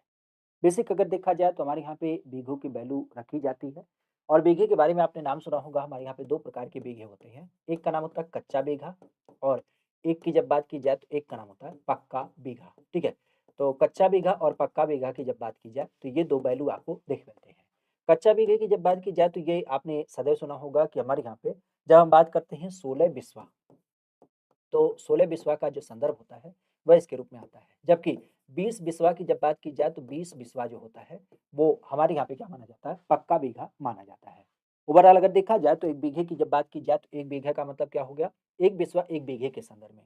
तो यहाँ पे हमने बताया कि 1 पक्का बीघा 20 बिस्वे के बराबर होता है। अर्थात अगर हम अनुपात की बात करें, तो अनुपात क्या हो जाएगा, 1:20, ठीक है? 1:20 की जब बात की जाए तो 1:20 जो होगा, वह आपके बिस्वे के बराबर में आपको देखने को मिल जाएगा। बेसिकली अगर देखा जाए तो 1 बिस्वा कचवासी के संदर्भ में कितना होता है, तो 20 कचवासी की जब बात की जाए, तो 20 कचवासी बराबर क्या होता है, 1 बिस्वा आपको देखने को मिल जाता है। और इसी तरीके से 20 बिस्वा 20 बिस्वा की जब बात की जाए, तो 20 बिस्वा बराबर क्या होता है, ये हमारा 1 बीघा माना जाता है। उत्तर प्रदेश में खास करके अलग-अलग रीजन में अलग-अलग भूमि के माप हैं, लेकिन जब हम उत्तर प्रदेश, हिमाचल प्रदेश, उत्तराखंड, मध्य प्रदेश, राजस्थान इन सारे रीजन में जाते हैं, तो वहाँ पे आपको बीघे की जो वैल्यू देख मिलती है, वह कितनी हो जाती है, वह आपको देख मिलती है 20 बिस्वा के रूप में। कितना? 20 बिस्वा की जब बात की जाए, तो 20 बिस्वा यह आपको नाम देखने को मिल जाता है। ठीक है? 20 बिस्वा की जब बात की जाए तो 20 बिस्वा ये आपको नाम दिख मिलता है। और बिस्वासी की जब बात की जाए तो बिस्वासी के सापेक्ष में क्या होता है? तो ये आपका 400 बिस्वासी आपको देखने को मिल जाता है। क्लियर? तो यहाँ पे इस चीज़ को थोड़ा-सा ध्यान रखिएगा। अच्छा, एक क्वेश्चन और कई बार पूछा जाता है वर्ग मीटर को लेकर के।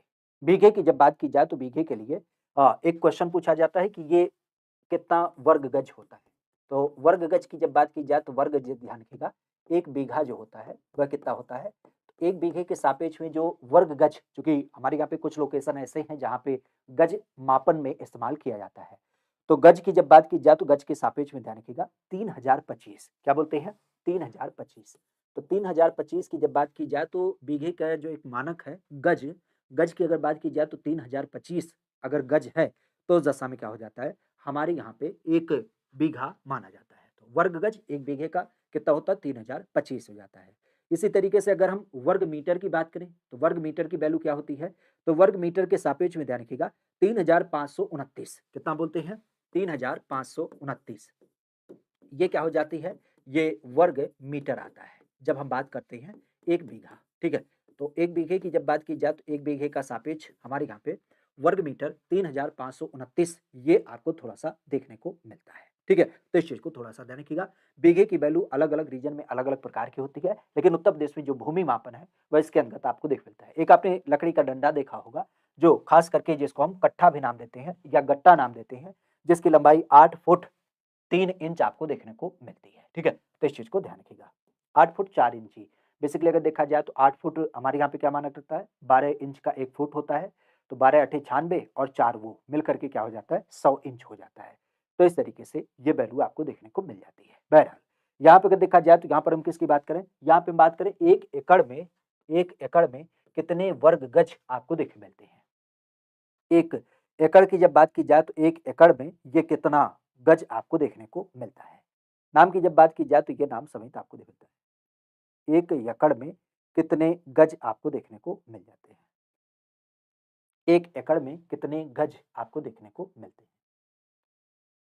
1 एकड़ में कितने गज आपको देख मिलते हैं। अब अभी हमने बताया किसके रूप में, बीघे के रूप में। बीघे की जब बात की जाए तो बीघे का वर्ग गज कितना होता है, 3025। ठीक है, तो 3025 की जब बात की जाए तो 1 बीघा में 3025 ये क्या हो जाता है, वर्ग गज आपको देखने को मिलता है। लेकिन जब हम एकड़ की बात करें, क्योंकि आप भी जानते हैं एकड़ की जो वैल्यू होती है हमारे यहाँ पे उत्तर प्रदेश जैसे राज्य में, वो लगभग 1.5 फीट के करीब होती है। ठीक है, तो 1 एकड़ की जब बात की जाए तो 1 एकड़ बराबर क्या होता है, लगभग 1.6 हमारे यहाँ पे बीघे के रूप में आपको दिख मिलता है। 1.6 बीघा लगभग अगर है कहीं पर जमीन, तो इसका मतलब क्या होगा कि 3025 तो रहेगा ही रहेगा, लेकिन उसका आधा अर्थात आप कह सकते हो करीब 1800, मतलब यहाँ पे जो होती है 4840। कितना, 4840 की जब बात की जाए तो 4840 ध्यान रखिएगा, ये हमारे यहाँ पे वर्ग गज के बराबर आपको देखने को मिल जाता है। ठीक है, तो 1 बीघा में 3025 वर्ग गज होता है खास करके। लेकिन जब हम बात करते हैं 1 एकड़ में, 1 एकड़ में जो होता है वो आपको खास हमारे यहाँ पे 4840 वर्ग गज ये आपको नाम देख मिलता है। वैसे ध्यान रखिएगा एकड़ की जो मात्रा है वो भारत में प्रचलित है, लेकिन जब बात की जाती है कि अंतरराष्ट्रीय स्तर पे कौन फेमस है, तो अंतरराष्ट्रीय फेमस में ध्यान रखिएगा, अंतरराष्ट्रीय स्तर पे हमारे यहाँ पे जो जमीन का मापन किया जाता है वह किया जाता है किसमें, वह किया जाता है एयर में। एयर, एयर किसे हम बोलते हैं, जैसे आपने एक शब्द सुना होगा हेक्टेयर। ठीक है, तो हेक्टेयर की जब बात की जाए तो हेक्टेयर का नाम ध्यान रखिएगा।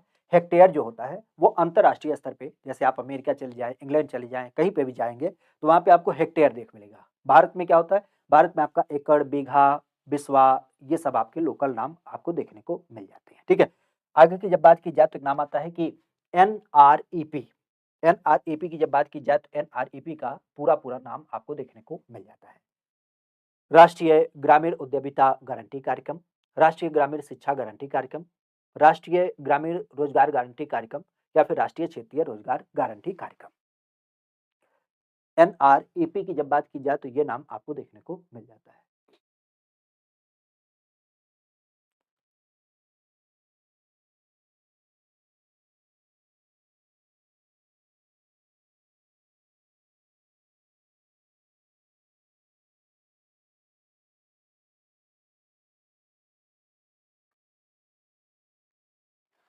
यूपी की जब बात की जाए तो यूपी के सापेक्ष में यह नाम प्रमुख रूप से देखने को मिलता है। वैसे अगर देखा जाए तो इसके नाम में भी आपको थोड़ा-सा ट्विस्ट नज़र आ रहा होगा। वैसे नाम की जब बात की जाए तो ये क्या है? National rural employment guarantee, basically आप कह सकते हो क्या बोलते हैं, प्रोग्राम। तो national rural employment guarantee programme. एक चीज़ इससे बात क्लियर हो गई कि ये हमारे यहाँ पे जो नरेगा है, इसी नरेगा का नाम आपको दिख सकता है। अच्छा, नरेगा के संदर्भ में एक चीज़ बार-बार हम आपको बताते हैं। अब इससे नाम तो क्लियर हो गया कि ये हो गया राष्ट्रीय ग्रामीण क्षेत्र के सापेक्ष में रोजगार गारंटी कार्यक्रम। तो रोजगार की जब बात की जाए तो रोजगार के लिए ये व्यवस्था चालू की गई। एक बार हम बात इस बात को हम बार-बार आपसे कहते हैं कि ये ध्यान रखिएगा कि ये ग्रामीण क्षेत्रों के लिए है। केवल ग्रामीण क्षेत्र के लिए चलाई गई है, ना कि शहरी क्षेत्र के लिए। तो राष्ट्रीय ग्रामीण गारंटी कार्यक्रम जो है वो ग्रामीण क्षेत्रों के लिए चालू किया गया है, जिसमें आप भी जानते हैं कि 2006 में इसकी क्या की गई थी, शुरुआत करी गई थी। और 2006 में इसकी जब शुरुआत हुई थी तो उस टाइम पे क्या था कि ₹100 प्रतिदिन यहाँ पे क्या होगा, व्यक्ति को दिया जाएगा, और ₹100 के सापेक्ष में यहाँ पे क्या होगा, 100 दिन का रोजगार देने की बात की गई। 100 दिन का रोजगार जो होगा वह यहाँ पे देने की बात करी गई। ये 1 वर्ष में क्या होगा, 1 वर्ष में व्यक्ति को क्या किया जाए, 100 दिन का रोजगार दिया जाए।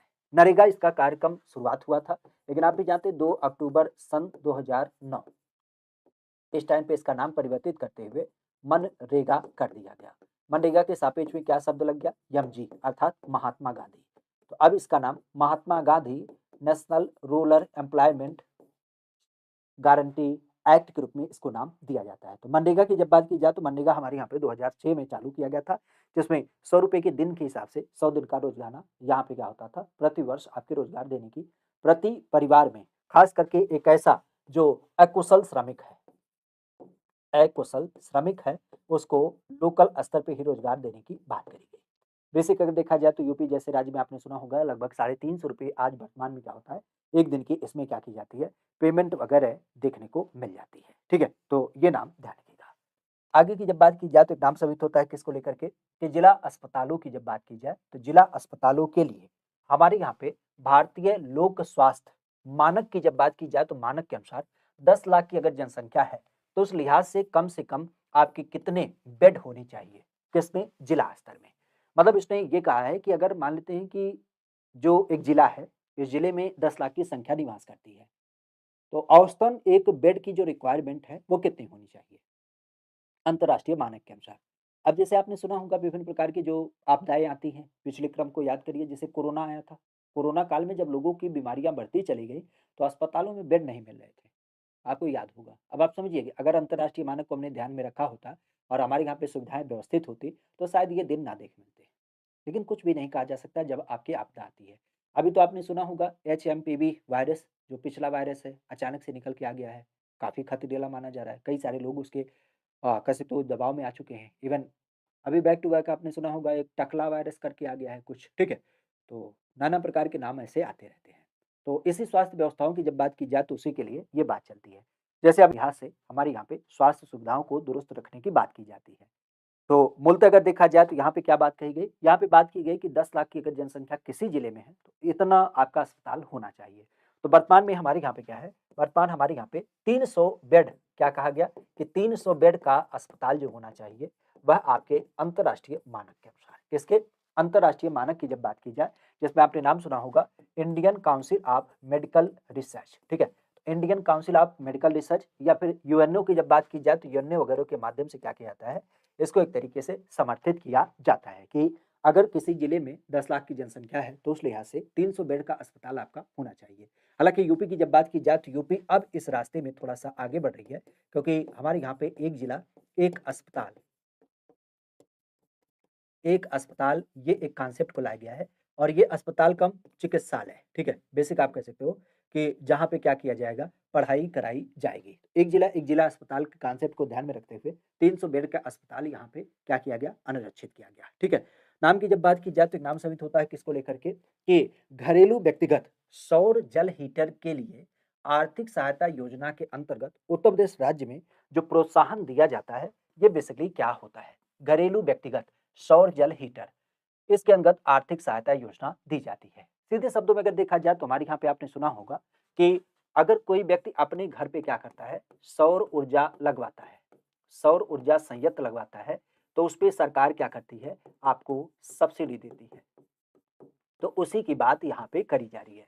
जैसे अभी आपने सुना होगा किसके बारे में, एक योजना जिसको हम बोलते हैं पीएम कुसुम योजना। पीएम कुसुम योजना की जब बात की जाए तो पीएम कुसुम योजना का जो संबंध है वह किससे समित है? तो ये सौर जल पंप से आपका समित हो जाता है और सौर जल पंप योजना की जब बात की जाए तो इसमें जो लागत है उसका लागत का जो एक हिस्सा है बेसिकली आप कह सकते हो कि 30% जो होता है वो केंद्र सरकार के द्वारा वहन किया जाता है।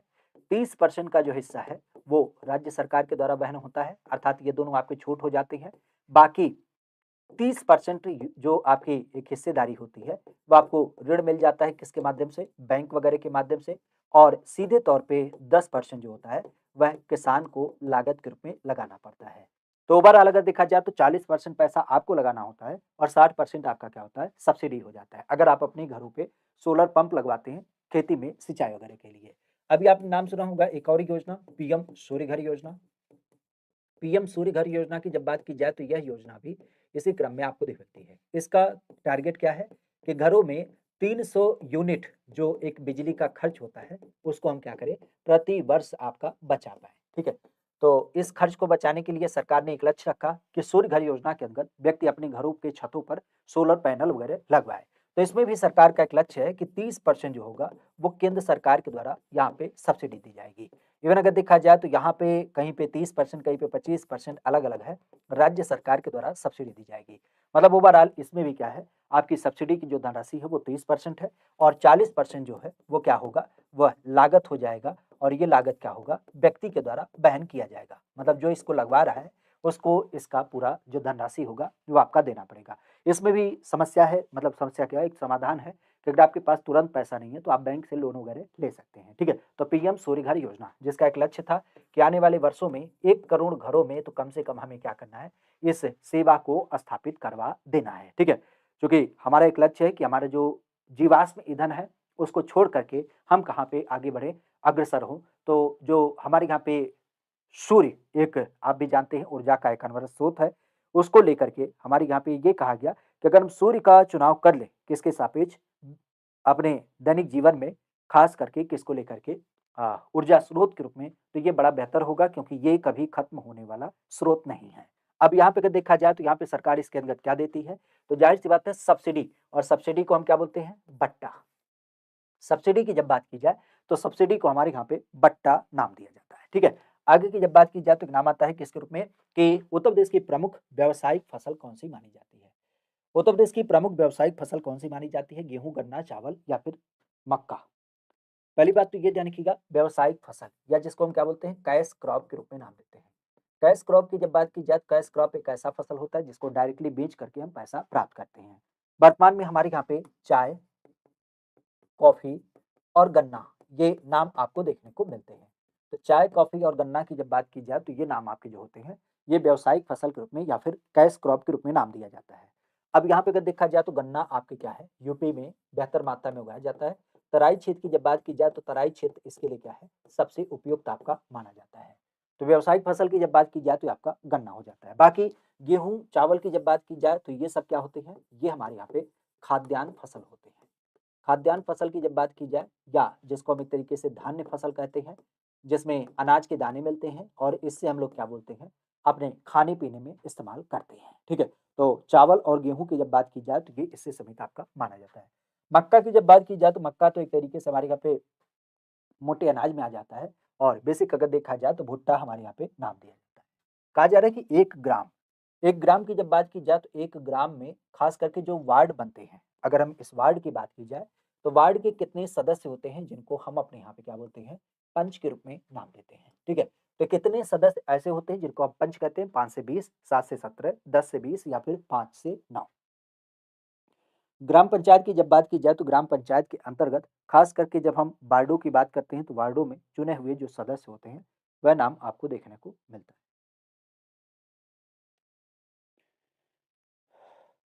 ग्राम पंचायत के अंतर्गत ग्राम वार्डों की जब बात की जाए तो ग्राम वार्डों में चुने गए जो सदस्य होते हैं, अगर हम इनको देखें तो इनकी संख्या क्या कहलाती है? मतलब इनकी संख्या क्या होती है?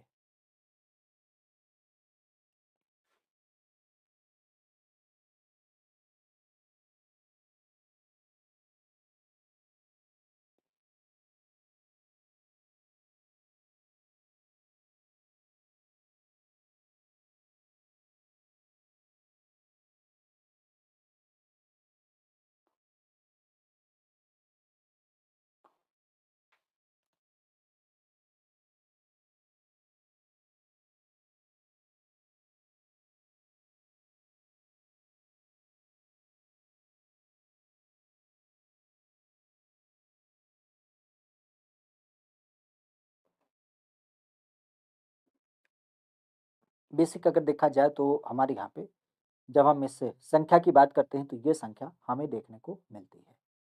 आज हमारे यहाँ पे अगर देखा जाए तो ये जो संख्या होती है, वो अलग-अलग जनसंख्या के आधार पे निर्धारित की जाती है। लेकिन इसने पूछा है कि ग्राम पंचायत के लेवल पे, तो ग्राम पंचायत की जब बात की जाए तो ये क्या मानी जाती है?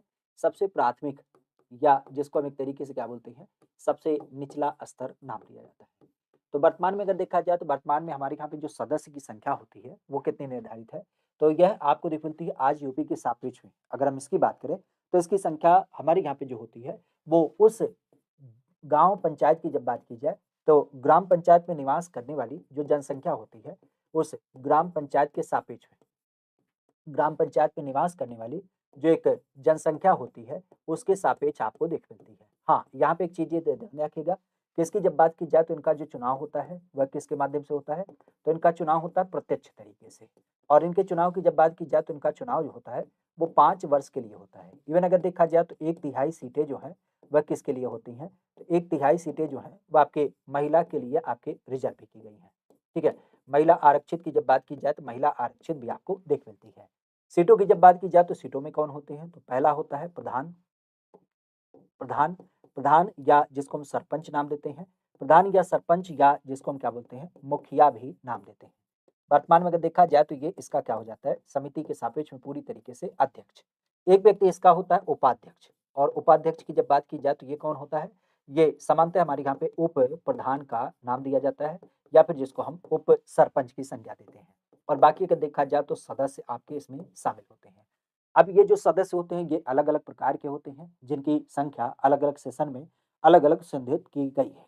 लेकिन वर्तमान में अगर देखा जाए तो वर्तमान में इनकी जो संख्या आपको देख मिलती है, ग्राम पंचायत संस्थाओं के अंतर्गत, तो यह संख्या कितनी हो जाती है?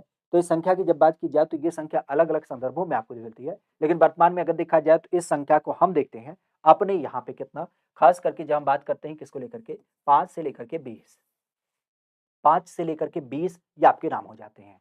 वैसे 5 से लेकर के 20 नहीं होगा, क्योंकि अगर इसकी बात की जाए तो ये संख्या होगी 7 से 17, क्योंकि सामान्यतः आपने सुना भी होगा, हमारे यहाँ पे जब पंचायतों का चुनाव किया जाता है, तो उस टाइम पे क्या होती है, 6 प्रकार की समिति बनती है। और ये जो 6 प्रकार की समिति होती है, नाम से ही पता चला है कि इसमें कम से कम 6 अलग-अलग प्रकार के लोग इसमें क्या होते हैं, शामिल होते हैं, ठीक है? तो 6 अलग-अलग प्रकार की समिति होती है, इसका मतलब क्या हो गया, कम से कम 6 लोग तो होंगे ही होंगे, और बाकी एक आपके प्रधान जी होंगे। उप प्रधान नहीं होगा तब भी चलेगा, लेकिन एक प्रधान होगा और 6 समिति के सापेक्ष में 6 अलग-अलग क्या होंगे, इसके मेंबर होंगे ही होंगे।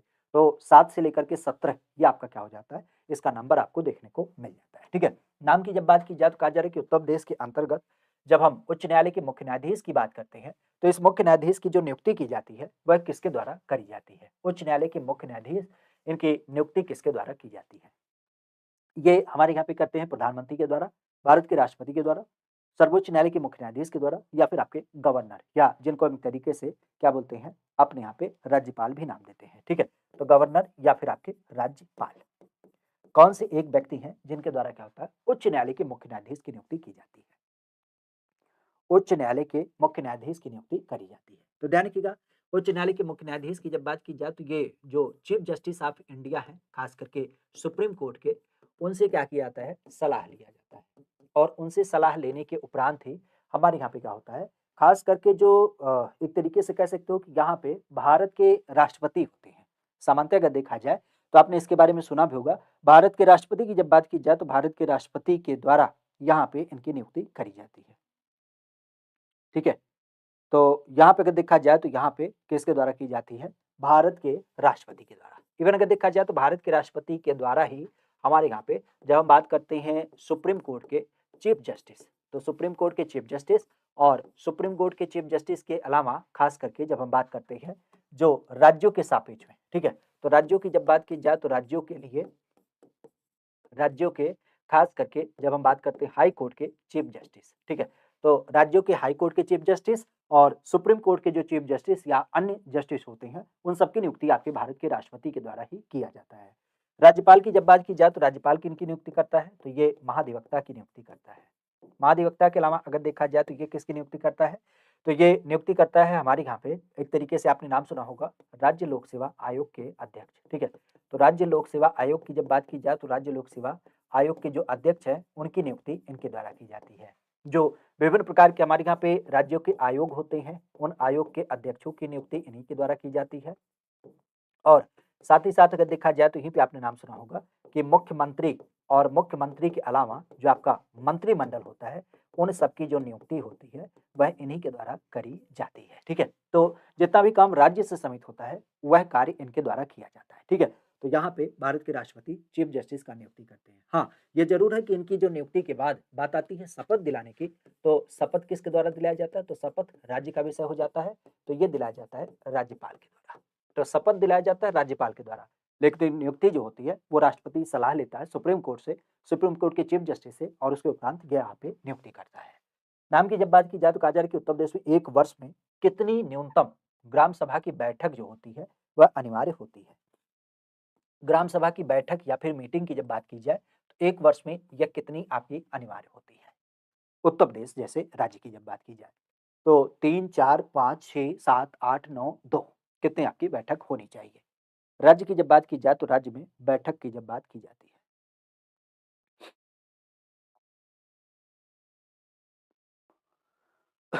आज राज्य की जब बात की जाए तो इस राज्य के सापेक्ष में यह नाम आपको देखने को मिलता है कि अगर हमारे यहाँ पे मान लेते हैं पंचायत है, पंचायत चूँकि अब आप पंचायत को जानते भी हैं।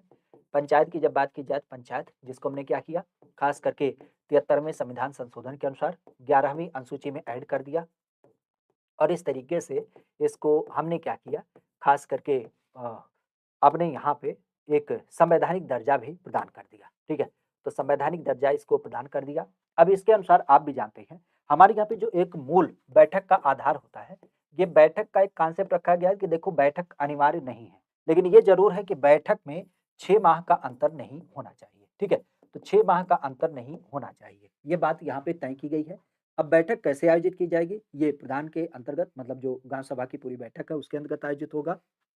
लेकिन ये बात ज़रूर कही जाती है कि कम से कम आपकी क्या होनी चाहिए, 2 बैठक तो होनी चाहिए। तो कम से कम आपकी क्या होती है, 2 बैठक आपका होना ही चाहिए और ये 2 बैठक कब हो जाती हैं? तो ये सामान्यतः आपने देखा होगा, एक तो खरीफ फसल, एक आपके रबी फसल। तो हमारे यहाँ पे चूँकि गाँव के संदर्भ में अगर देखा जाए तो फसल ही महत्वपूर्ण होती है। तो खरीफ फसल मानसून के आगमन के पहले हमारे यहाँ पे क्या व्यवस्थाएँ हैं और रबी फसल कैसे हमारी लगाई जानी है और उसके मानक क्या हैं, क्या-क्या व्यवस्थाएँ हैं, उन सब चीज़ों को लेकर के ग्राम सभा क्या करती है, अपनी बैठक करता है। तो कम से कम आपकी 2 बैठक होनी चाहिए। अच्छा इसी तरीके से अगर हम संसद की बात करें तो संसद में भी यही प्रावधान है। संसद और विधानसभा, इसमें भी ये कहा जाता है कि देखो आपके संसद या विधानसभा के बैठक में 6 माह का अंतर नहीं होना चाहिए, ठीक है? लेकिन यहाँ पे अगर बैठक की बात की जाए तो यहाँ पे कितनी बैठक होती है? तो इसमें 3 बैठक होती हैं। कौन-कौन सी होती है? बैठक कम हम एक तरीके से कहेंगे 3 बार ये बुलाई जाती है, जिसमें आपने नाम सुना होगा मानसून सत्र, मानसून सत्र के अलावा आपने नाम सुना होगा शीत सत्र और शीत सत्र के अलावा एक नाम आता है जिसको हम नाम देते हैं बजट सत्र, ठीक है? तो ये 3 बैठक आपकी या 3 सत्र जो होती हैं, वो संसद और विधानसभाओं के लिए हैं। ग्राम पंचायत स्तर की जब बात की जाए तो ग्राम पंचायत स्तर पे ये 2 होती हैं, रबी और खरीफ फसल के सापेक्ष में। क्योंकि जायद फसल हमारे गाँव की जब बात की जाए तो वहाँ पे नहीं उगाई जाती और कुछ गाँव में उगाई जाती है, कुछ लोग केवल उगाते हैं जायद की फसल। लेकिन रबी और खरीफ जो है ये कॉमन फसल है, ठीक है? आगे की जब बात की जाए तो एक नाम आता है कि एक व्यक्ति अगर पंचायत का सदस्य बनना चाहता है, तो उसके लिए न्यूनतम आय सीमा क्या होनी चाहिए? गाँव का एक व्यक्ति है, जो चाहता है कि हम गाँव पंचायत में क्या करें, सदस्य बन जाएँ, तो उसके लिए न्यूनतम आय सीमा कितनी आपकी निर्धारित की गई है? पंचायत का अगर हमें सदस्य बनना है, तो आयु के लिए तो आप भी जानते हैं, आयु के लिए जो हमारे यहाँ पे आयु निर्धारण की जाती है, वह कुछ विशेष मुद्दों से करी जाती है। सबसे पहला निर्धारण कहाँ पे होता है? सबसे पहला निर्धारण होता है हमारे यहाँ पे 18 वर्ष। ये 18 वर्ष क्या माना जाता है? ये पहला विषय बताता है कि हमारे यहाँ पे क्या हो गए हैं, आप योग्य हो गए हैं। तो योग्यता के अनुसार आप क्या कर सकते हैं? पहला काम मतदान कर सकते हैं और मतदान के अलावा आप यहाँ पे शादी-ब्याह भी कर सकते हैं, ठीक है? इसके अलावा 18 के बाद फिर आती है बात 21 वर्ष की। 21 वर्ष की जब बात की जाए तो यहाँ पे आप क्या कर सकते हैं? प्रधान पद का चुनाव कर सकते हैं और अपने लिए पति या पत्नी भी ढूँढ सकते हैं, जो हमारे यहाँ पे क्या है, जीवन साथी चुनने का अधिकार अनुच्छेद 21 के अंतर्गत दिया गया है। तो 21 वर्ष जहाँ पे शादी की उम्र की बात की जाती है। 21 के बाद क्या हो जाती है? 25 वर्ष। ये किससे समित है? तो ये आपके लोकसभा और विधानसभा, इसके सदस्य बनने के लिए क्या होती है? यह आपके उम्र सीमा निर्धारित की गई है। 25 के बाद फिर आती है आपकी 30 वर्ष, ये किससे समित है? तो ये हमारे यहाँ पे राज्यसभा और राज्यसभा के अलावा विधान परिषद, इसकी उम्र की सीमा निर्धारित करती है। फिर आपकी 35 वर्ष, ये किससे समित है? तो ये आपके राष्ट्रपति, उपराष्ट्रपति, इस पद पर चुने जाने के योग्य आपकी क्या करती है? आपको बना देती है। यहाँ पे एक क्वेश्चन आपके ज़हन में ज़रूर आया होगा कि मान लेते हैं अगर आप मुख्यमंत्री या प्रधानमंत्री बनना चाहें तो न्यूनतम उम्र कितनी होनी चाहिए? तो चूँकि यहाँ पे कहा गया है किसी एक सदन का सदस्य हो, तो सबसे कम सदस्य सीमा क्या रखी गई है? 25 वर्ष। अर्थात अगर आप 25 वर्ष की अवस्था में लोकसभा या फिर विधानसभा से चुने गए हैं, आप चाहें, आपके पास बहुमत है, तो उस दशा में आप देश के प्रधानमंत्री इवेन आप राज्य के सापेक्ष में मुख्यमंत्री जैसे पद को धारित कर सकते हैं। लेकिन उसके लिए वही है कि आपका बहुमत होना चाहिए, ठीक है? तो यहाँ पे न्यूनतम आपके पास 25 वर्ष की अवस्था होनी ही चाहिए। खैर, यहाँ पे देखा जाए तो पंचायत सदस्य बनने के लिए जो उम्र सीमा रखी गई है, वो कितनी रखी गई है? 21 वर्ष। 21 वर्ष के अगर आप हो जाते हैं, तो उस दशा में आप क्या कर सकते हैं, उस गाँव में चुनाव लड़ सकते हैं और चुनाव लड़ने के द्वारा ख़ास करके हमारे यहाँ पे क्या कर सकते हैं, यहाँ पे मूलतः आप कह सकते हैं कि प्रधान पद का चुनाव लड़ सकते हैं। एक चीज़ ध्यान रखिएगा, हमारे यहाँ पे मतदान करने की जो उम्र थी, वो पूर्व में क्या थी? तो मतदान की आयु जो थी आज़ादी के समय, वो क्या थी? वो थी हमारे यहाँ पे 21 वर्ष। लेकिन इसे हमने क्या किया, 21 वर्ष थी, लेकिन इसको हमारे यहाँ पे क्या किया गया, घटा करके 18 वर्ष कर दिया गया। ठीक है, 18 वर्ष कर दिया गया, जिसके सापेक्ष आपने नाम भी सुना होगा 61वां संविधान संशोधन। ठीक है, तो 61वां संविधान संशोधन की जब बात की जाए तो उनके अनुसार घटा करके हमने संविधान संशोधन में 21 से लेकर के 21 साल कर दिया, मतलब 18 साल कर दिया। ठीक है। नाम की जब बात की जाए तो मध्याह्न भोजन कार्यक्रम, वर्तमान अगर देखा जाए तो इसके अंतर्गत विद्यालयों में बच्चों का जो एक न्यून भार है, इस न्यून भार की प्रवृत्ति जो होती है उसकी जांच जो होनी चाहिए, आकलन जो होती है, वह किस एक आवृत्ति पे किया जाना चाहिए। आवृत्ति मतलब दोहराव। हमारे यहाँ पे अगर हम मध्याह्न भोजन योजना की बात करें तो मध्याह्न भोजन योजना के अंतर्गत बच्चों का जो एक मानक होना चाहिए न्यूनतम भार को लेकर के, वह किसके आधार पे किया जाना चाहिए, किसके आधार पे यह किया जाना चाहिए। अब यहाँ पे अगर देखा जाए तो इसके अंदर आप भी जानते हैं, सबसे पहली बात मध्याह्न भोजन योजना ये कब चालू की गई, तो ये आपके 1995 से शुरू हुआ। और इसकी जब बात की जाए तो इसकी शुरुआत कहाँ से की गई, तो ये आपके केरल से की गई। ठीक है, वर्तमान में अगर देखा जाए तो इसको हमने क्या बोल दिया है, पीएम, पीएम क्या बोलते हैं, पीएम पोषण योजना। तो पीएम पोषण योजना अब इसका नाम कर दिया गया है। ठीक है, तो पीएम पोषण योजना अब इसका नाम कर दिया गया है, लेकिन मध्याह्न भोजन योजना या फिर जिसको मिड डे मील योजना कहते हैं, यह आपके शुरू हुई थी। ठीक है, तो मिड डे मील योजना के रूप में इसका नाम दिया गया।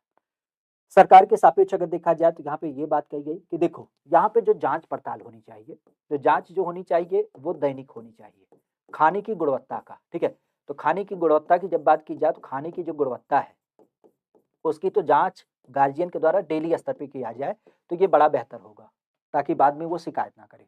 लेकिन जब बात आती है न्यून भार को लेकर के कि बच्चे का वजन कितना है, लंबाई के सापेक्ष में कितनी ज़रूरत होती है, क्या चीज़ें हैं, क्योंकि मिड डे मील योजना को चालू ही किया गया था किसके लिए, पोषण सुरक्षा के रूप में।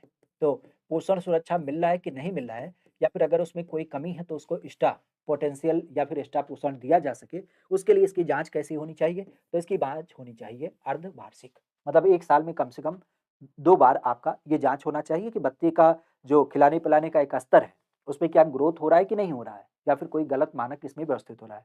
तो न्यून भार को लेकर के अर्धवार्षिक जाँच होनी चाहिए, लेकिन जो खाने की गुणवत्ता है, पोषण स्तर जो है, साफ-सफाई का स्तर जो है, उसे रोज़ गार्जियन लोग जाकर के देख सकते हैं। ठीक है? तो ये आपका नाम आता है। नाम की जब बात की जाए तो एक नाम है कि मनरेगा, बेसिकली MGNREGA। मनरेगा की जब बात की जाए तो मनरेगा के अंतर्गत आप भी जानते हैं कि सामग्री संगठन मामले में केंद्र सरकार और राज्य सरकार क्या करती है, पैसा देती है। लेकिन जो पैसा देती है उस पैसे का जो अनुपात है वो कितना होगा, इसके बारे में यहाँ पे पूछा जा रहा है। मतलब निधि, निधि मतलब आप भी जानते हैं पैसा। तो यहाँ पे मूलतः बात किया गया कि अगर कोई व्यक्ति मनरेगा से समेत किसी स्कीम का लाभ लेना चाहता है, तो उस दशा में जो लागत है और जो सामग्री है, क्योंकि आप भी जानते हैं मनरेगा के अंतर्गत ये फोकस रखा जाता है कि मजदूरों को ज़्यादा से ज़्यादा क्या किया जाए, लेबर चार्ज दिया जाए, और इसके अलावा जो लागत सामग्री होती है उसका कम व्यय किया जाए। लेकिन इसके अलावा फिर बात आती है कि मान लेते हैं किसी एक खड़ंजे को लगाने में हमने 1 लाख रुपया खर्च कर दिया, ठीक है? तो मज़दूरी और ईंट वगैरह का जो खर्च आया, 1 लाख रुपए आया, तो उस दशा में अब पैसा कैसे मिलेगा? क्योंकि केंद्र सरकार की योजना है। तो अभी आपने देखा केंद्र सरकार की कोई भी योजना होगी, तो वहाँ पे क्या होगा, 75-25 का अनुपात चलता है। तो 75 किसके द्वारा होगा? केंद्र सरकार के द्वारा होगा, और राज्य सरकार क्या करेगी? राज्य सरकार यहाँ पे 25% देगी। तो नरेगा अभी हमने चर्चा किया, 2006 में इसकी शुरुआत की गई, 100 दिन का रोजगार दिया जाता है, और 100 रुपये न्यूनतम मानक जो मजदूरी थी वो रखी गई। 2009 में इसका नाम परिवर्तित कर दिया गया, अब इसको मनरेगा नाम दिया जाता है। वर्तमान में लगभग 350 रुपये आपकी मजदूरी मिलती है। तो 75% केंद्र सरकार देगी और 25% जो होगा वो आपके राज्य सरकार के द्वारा दिया जाएगा। ये हमने बताया कि लेखपाल, लेखपाल की जब बात की जाए तो राजस्व लेखपाल आधारित करते हुए जो 13 सितंबर 2015 को ये पेपर हुआ था, उसी के दूसरी पाली का ये पेपर था। हमने सोचा आप सबके साथ चर्चा की जाए, ठीक है? उम्मीद करते हैं सेशन पसंद आया होगा, ये बेहतर हमें पता है। लेकिन सेशन पसंद आता है तब जब आप इस सेशन को लाइक भी करते हैं, अपने दोस्तों मित्रों के पास साझा भी करते हैं, और समझौता नहीं करते बल्कि चैनल को सब्सक्राइब करते हैं। इस नाते ताकि ऐसे ही सेशन जो महत्वपूर्ण होते हैं आपकी आगामी परीक्षा के लिए, उसको आने वाले दिनों में हम आपके साथ एक-एक करके जोड़ते रहें, और आपकी परीक्षा की उस तैयारी में एक आधार आपका व्यवस्थित करते रहें, जो आपके लिए काफ़ी सहज हो जाए और आपके मार्ग को सुगम बनाने का प्रयास करें। ठीक है? चलिए, तो आज के विषय को यहीं विराम देते हैं, शुभकामनाओं के साथ। एक काम ज़रूर करिएगा, क्लास कैसी लगी इसे कमेंट करके बताइएगा। और कमेंट करके बताइएगा। साथ ही साथ एक क्वेश्चन का जवाब दीजिएगा कि उत्तर प्रदेश में पंचायती राज मंत्री कौन है? चूँकि ग्रामीण परिवेश विषय है और पंचायत से संबंधित है, तो इस नाते बहुत सहज-सा एक जवाब आपको देना होगा कि उत्तर प्रदेश में पंचायती राज मंत्री कौन है? इसका जवाब कमेंट में दीजिएगा और साथ ही साथ क्लास कैसी लगी इसे भी बताइएगा। आज के सेशन को यहीं विराम देते हैं। मिलते हैं फिर आपसे कल के सेशन में। आज के लिए इतना ही। Thank you. All the best. Bye bye. Take care. Good night. शुभ रात्रि। शब्बा खैर।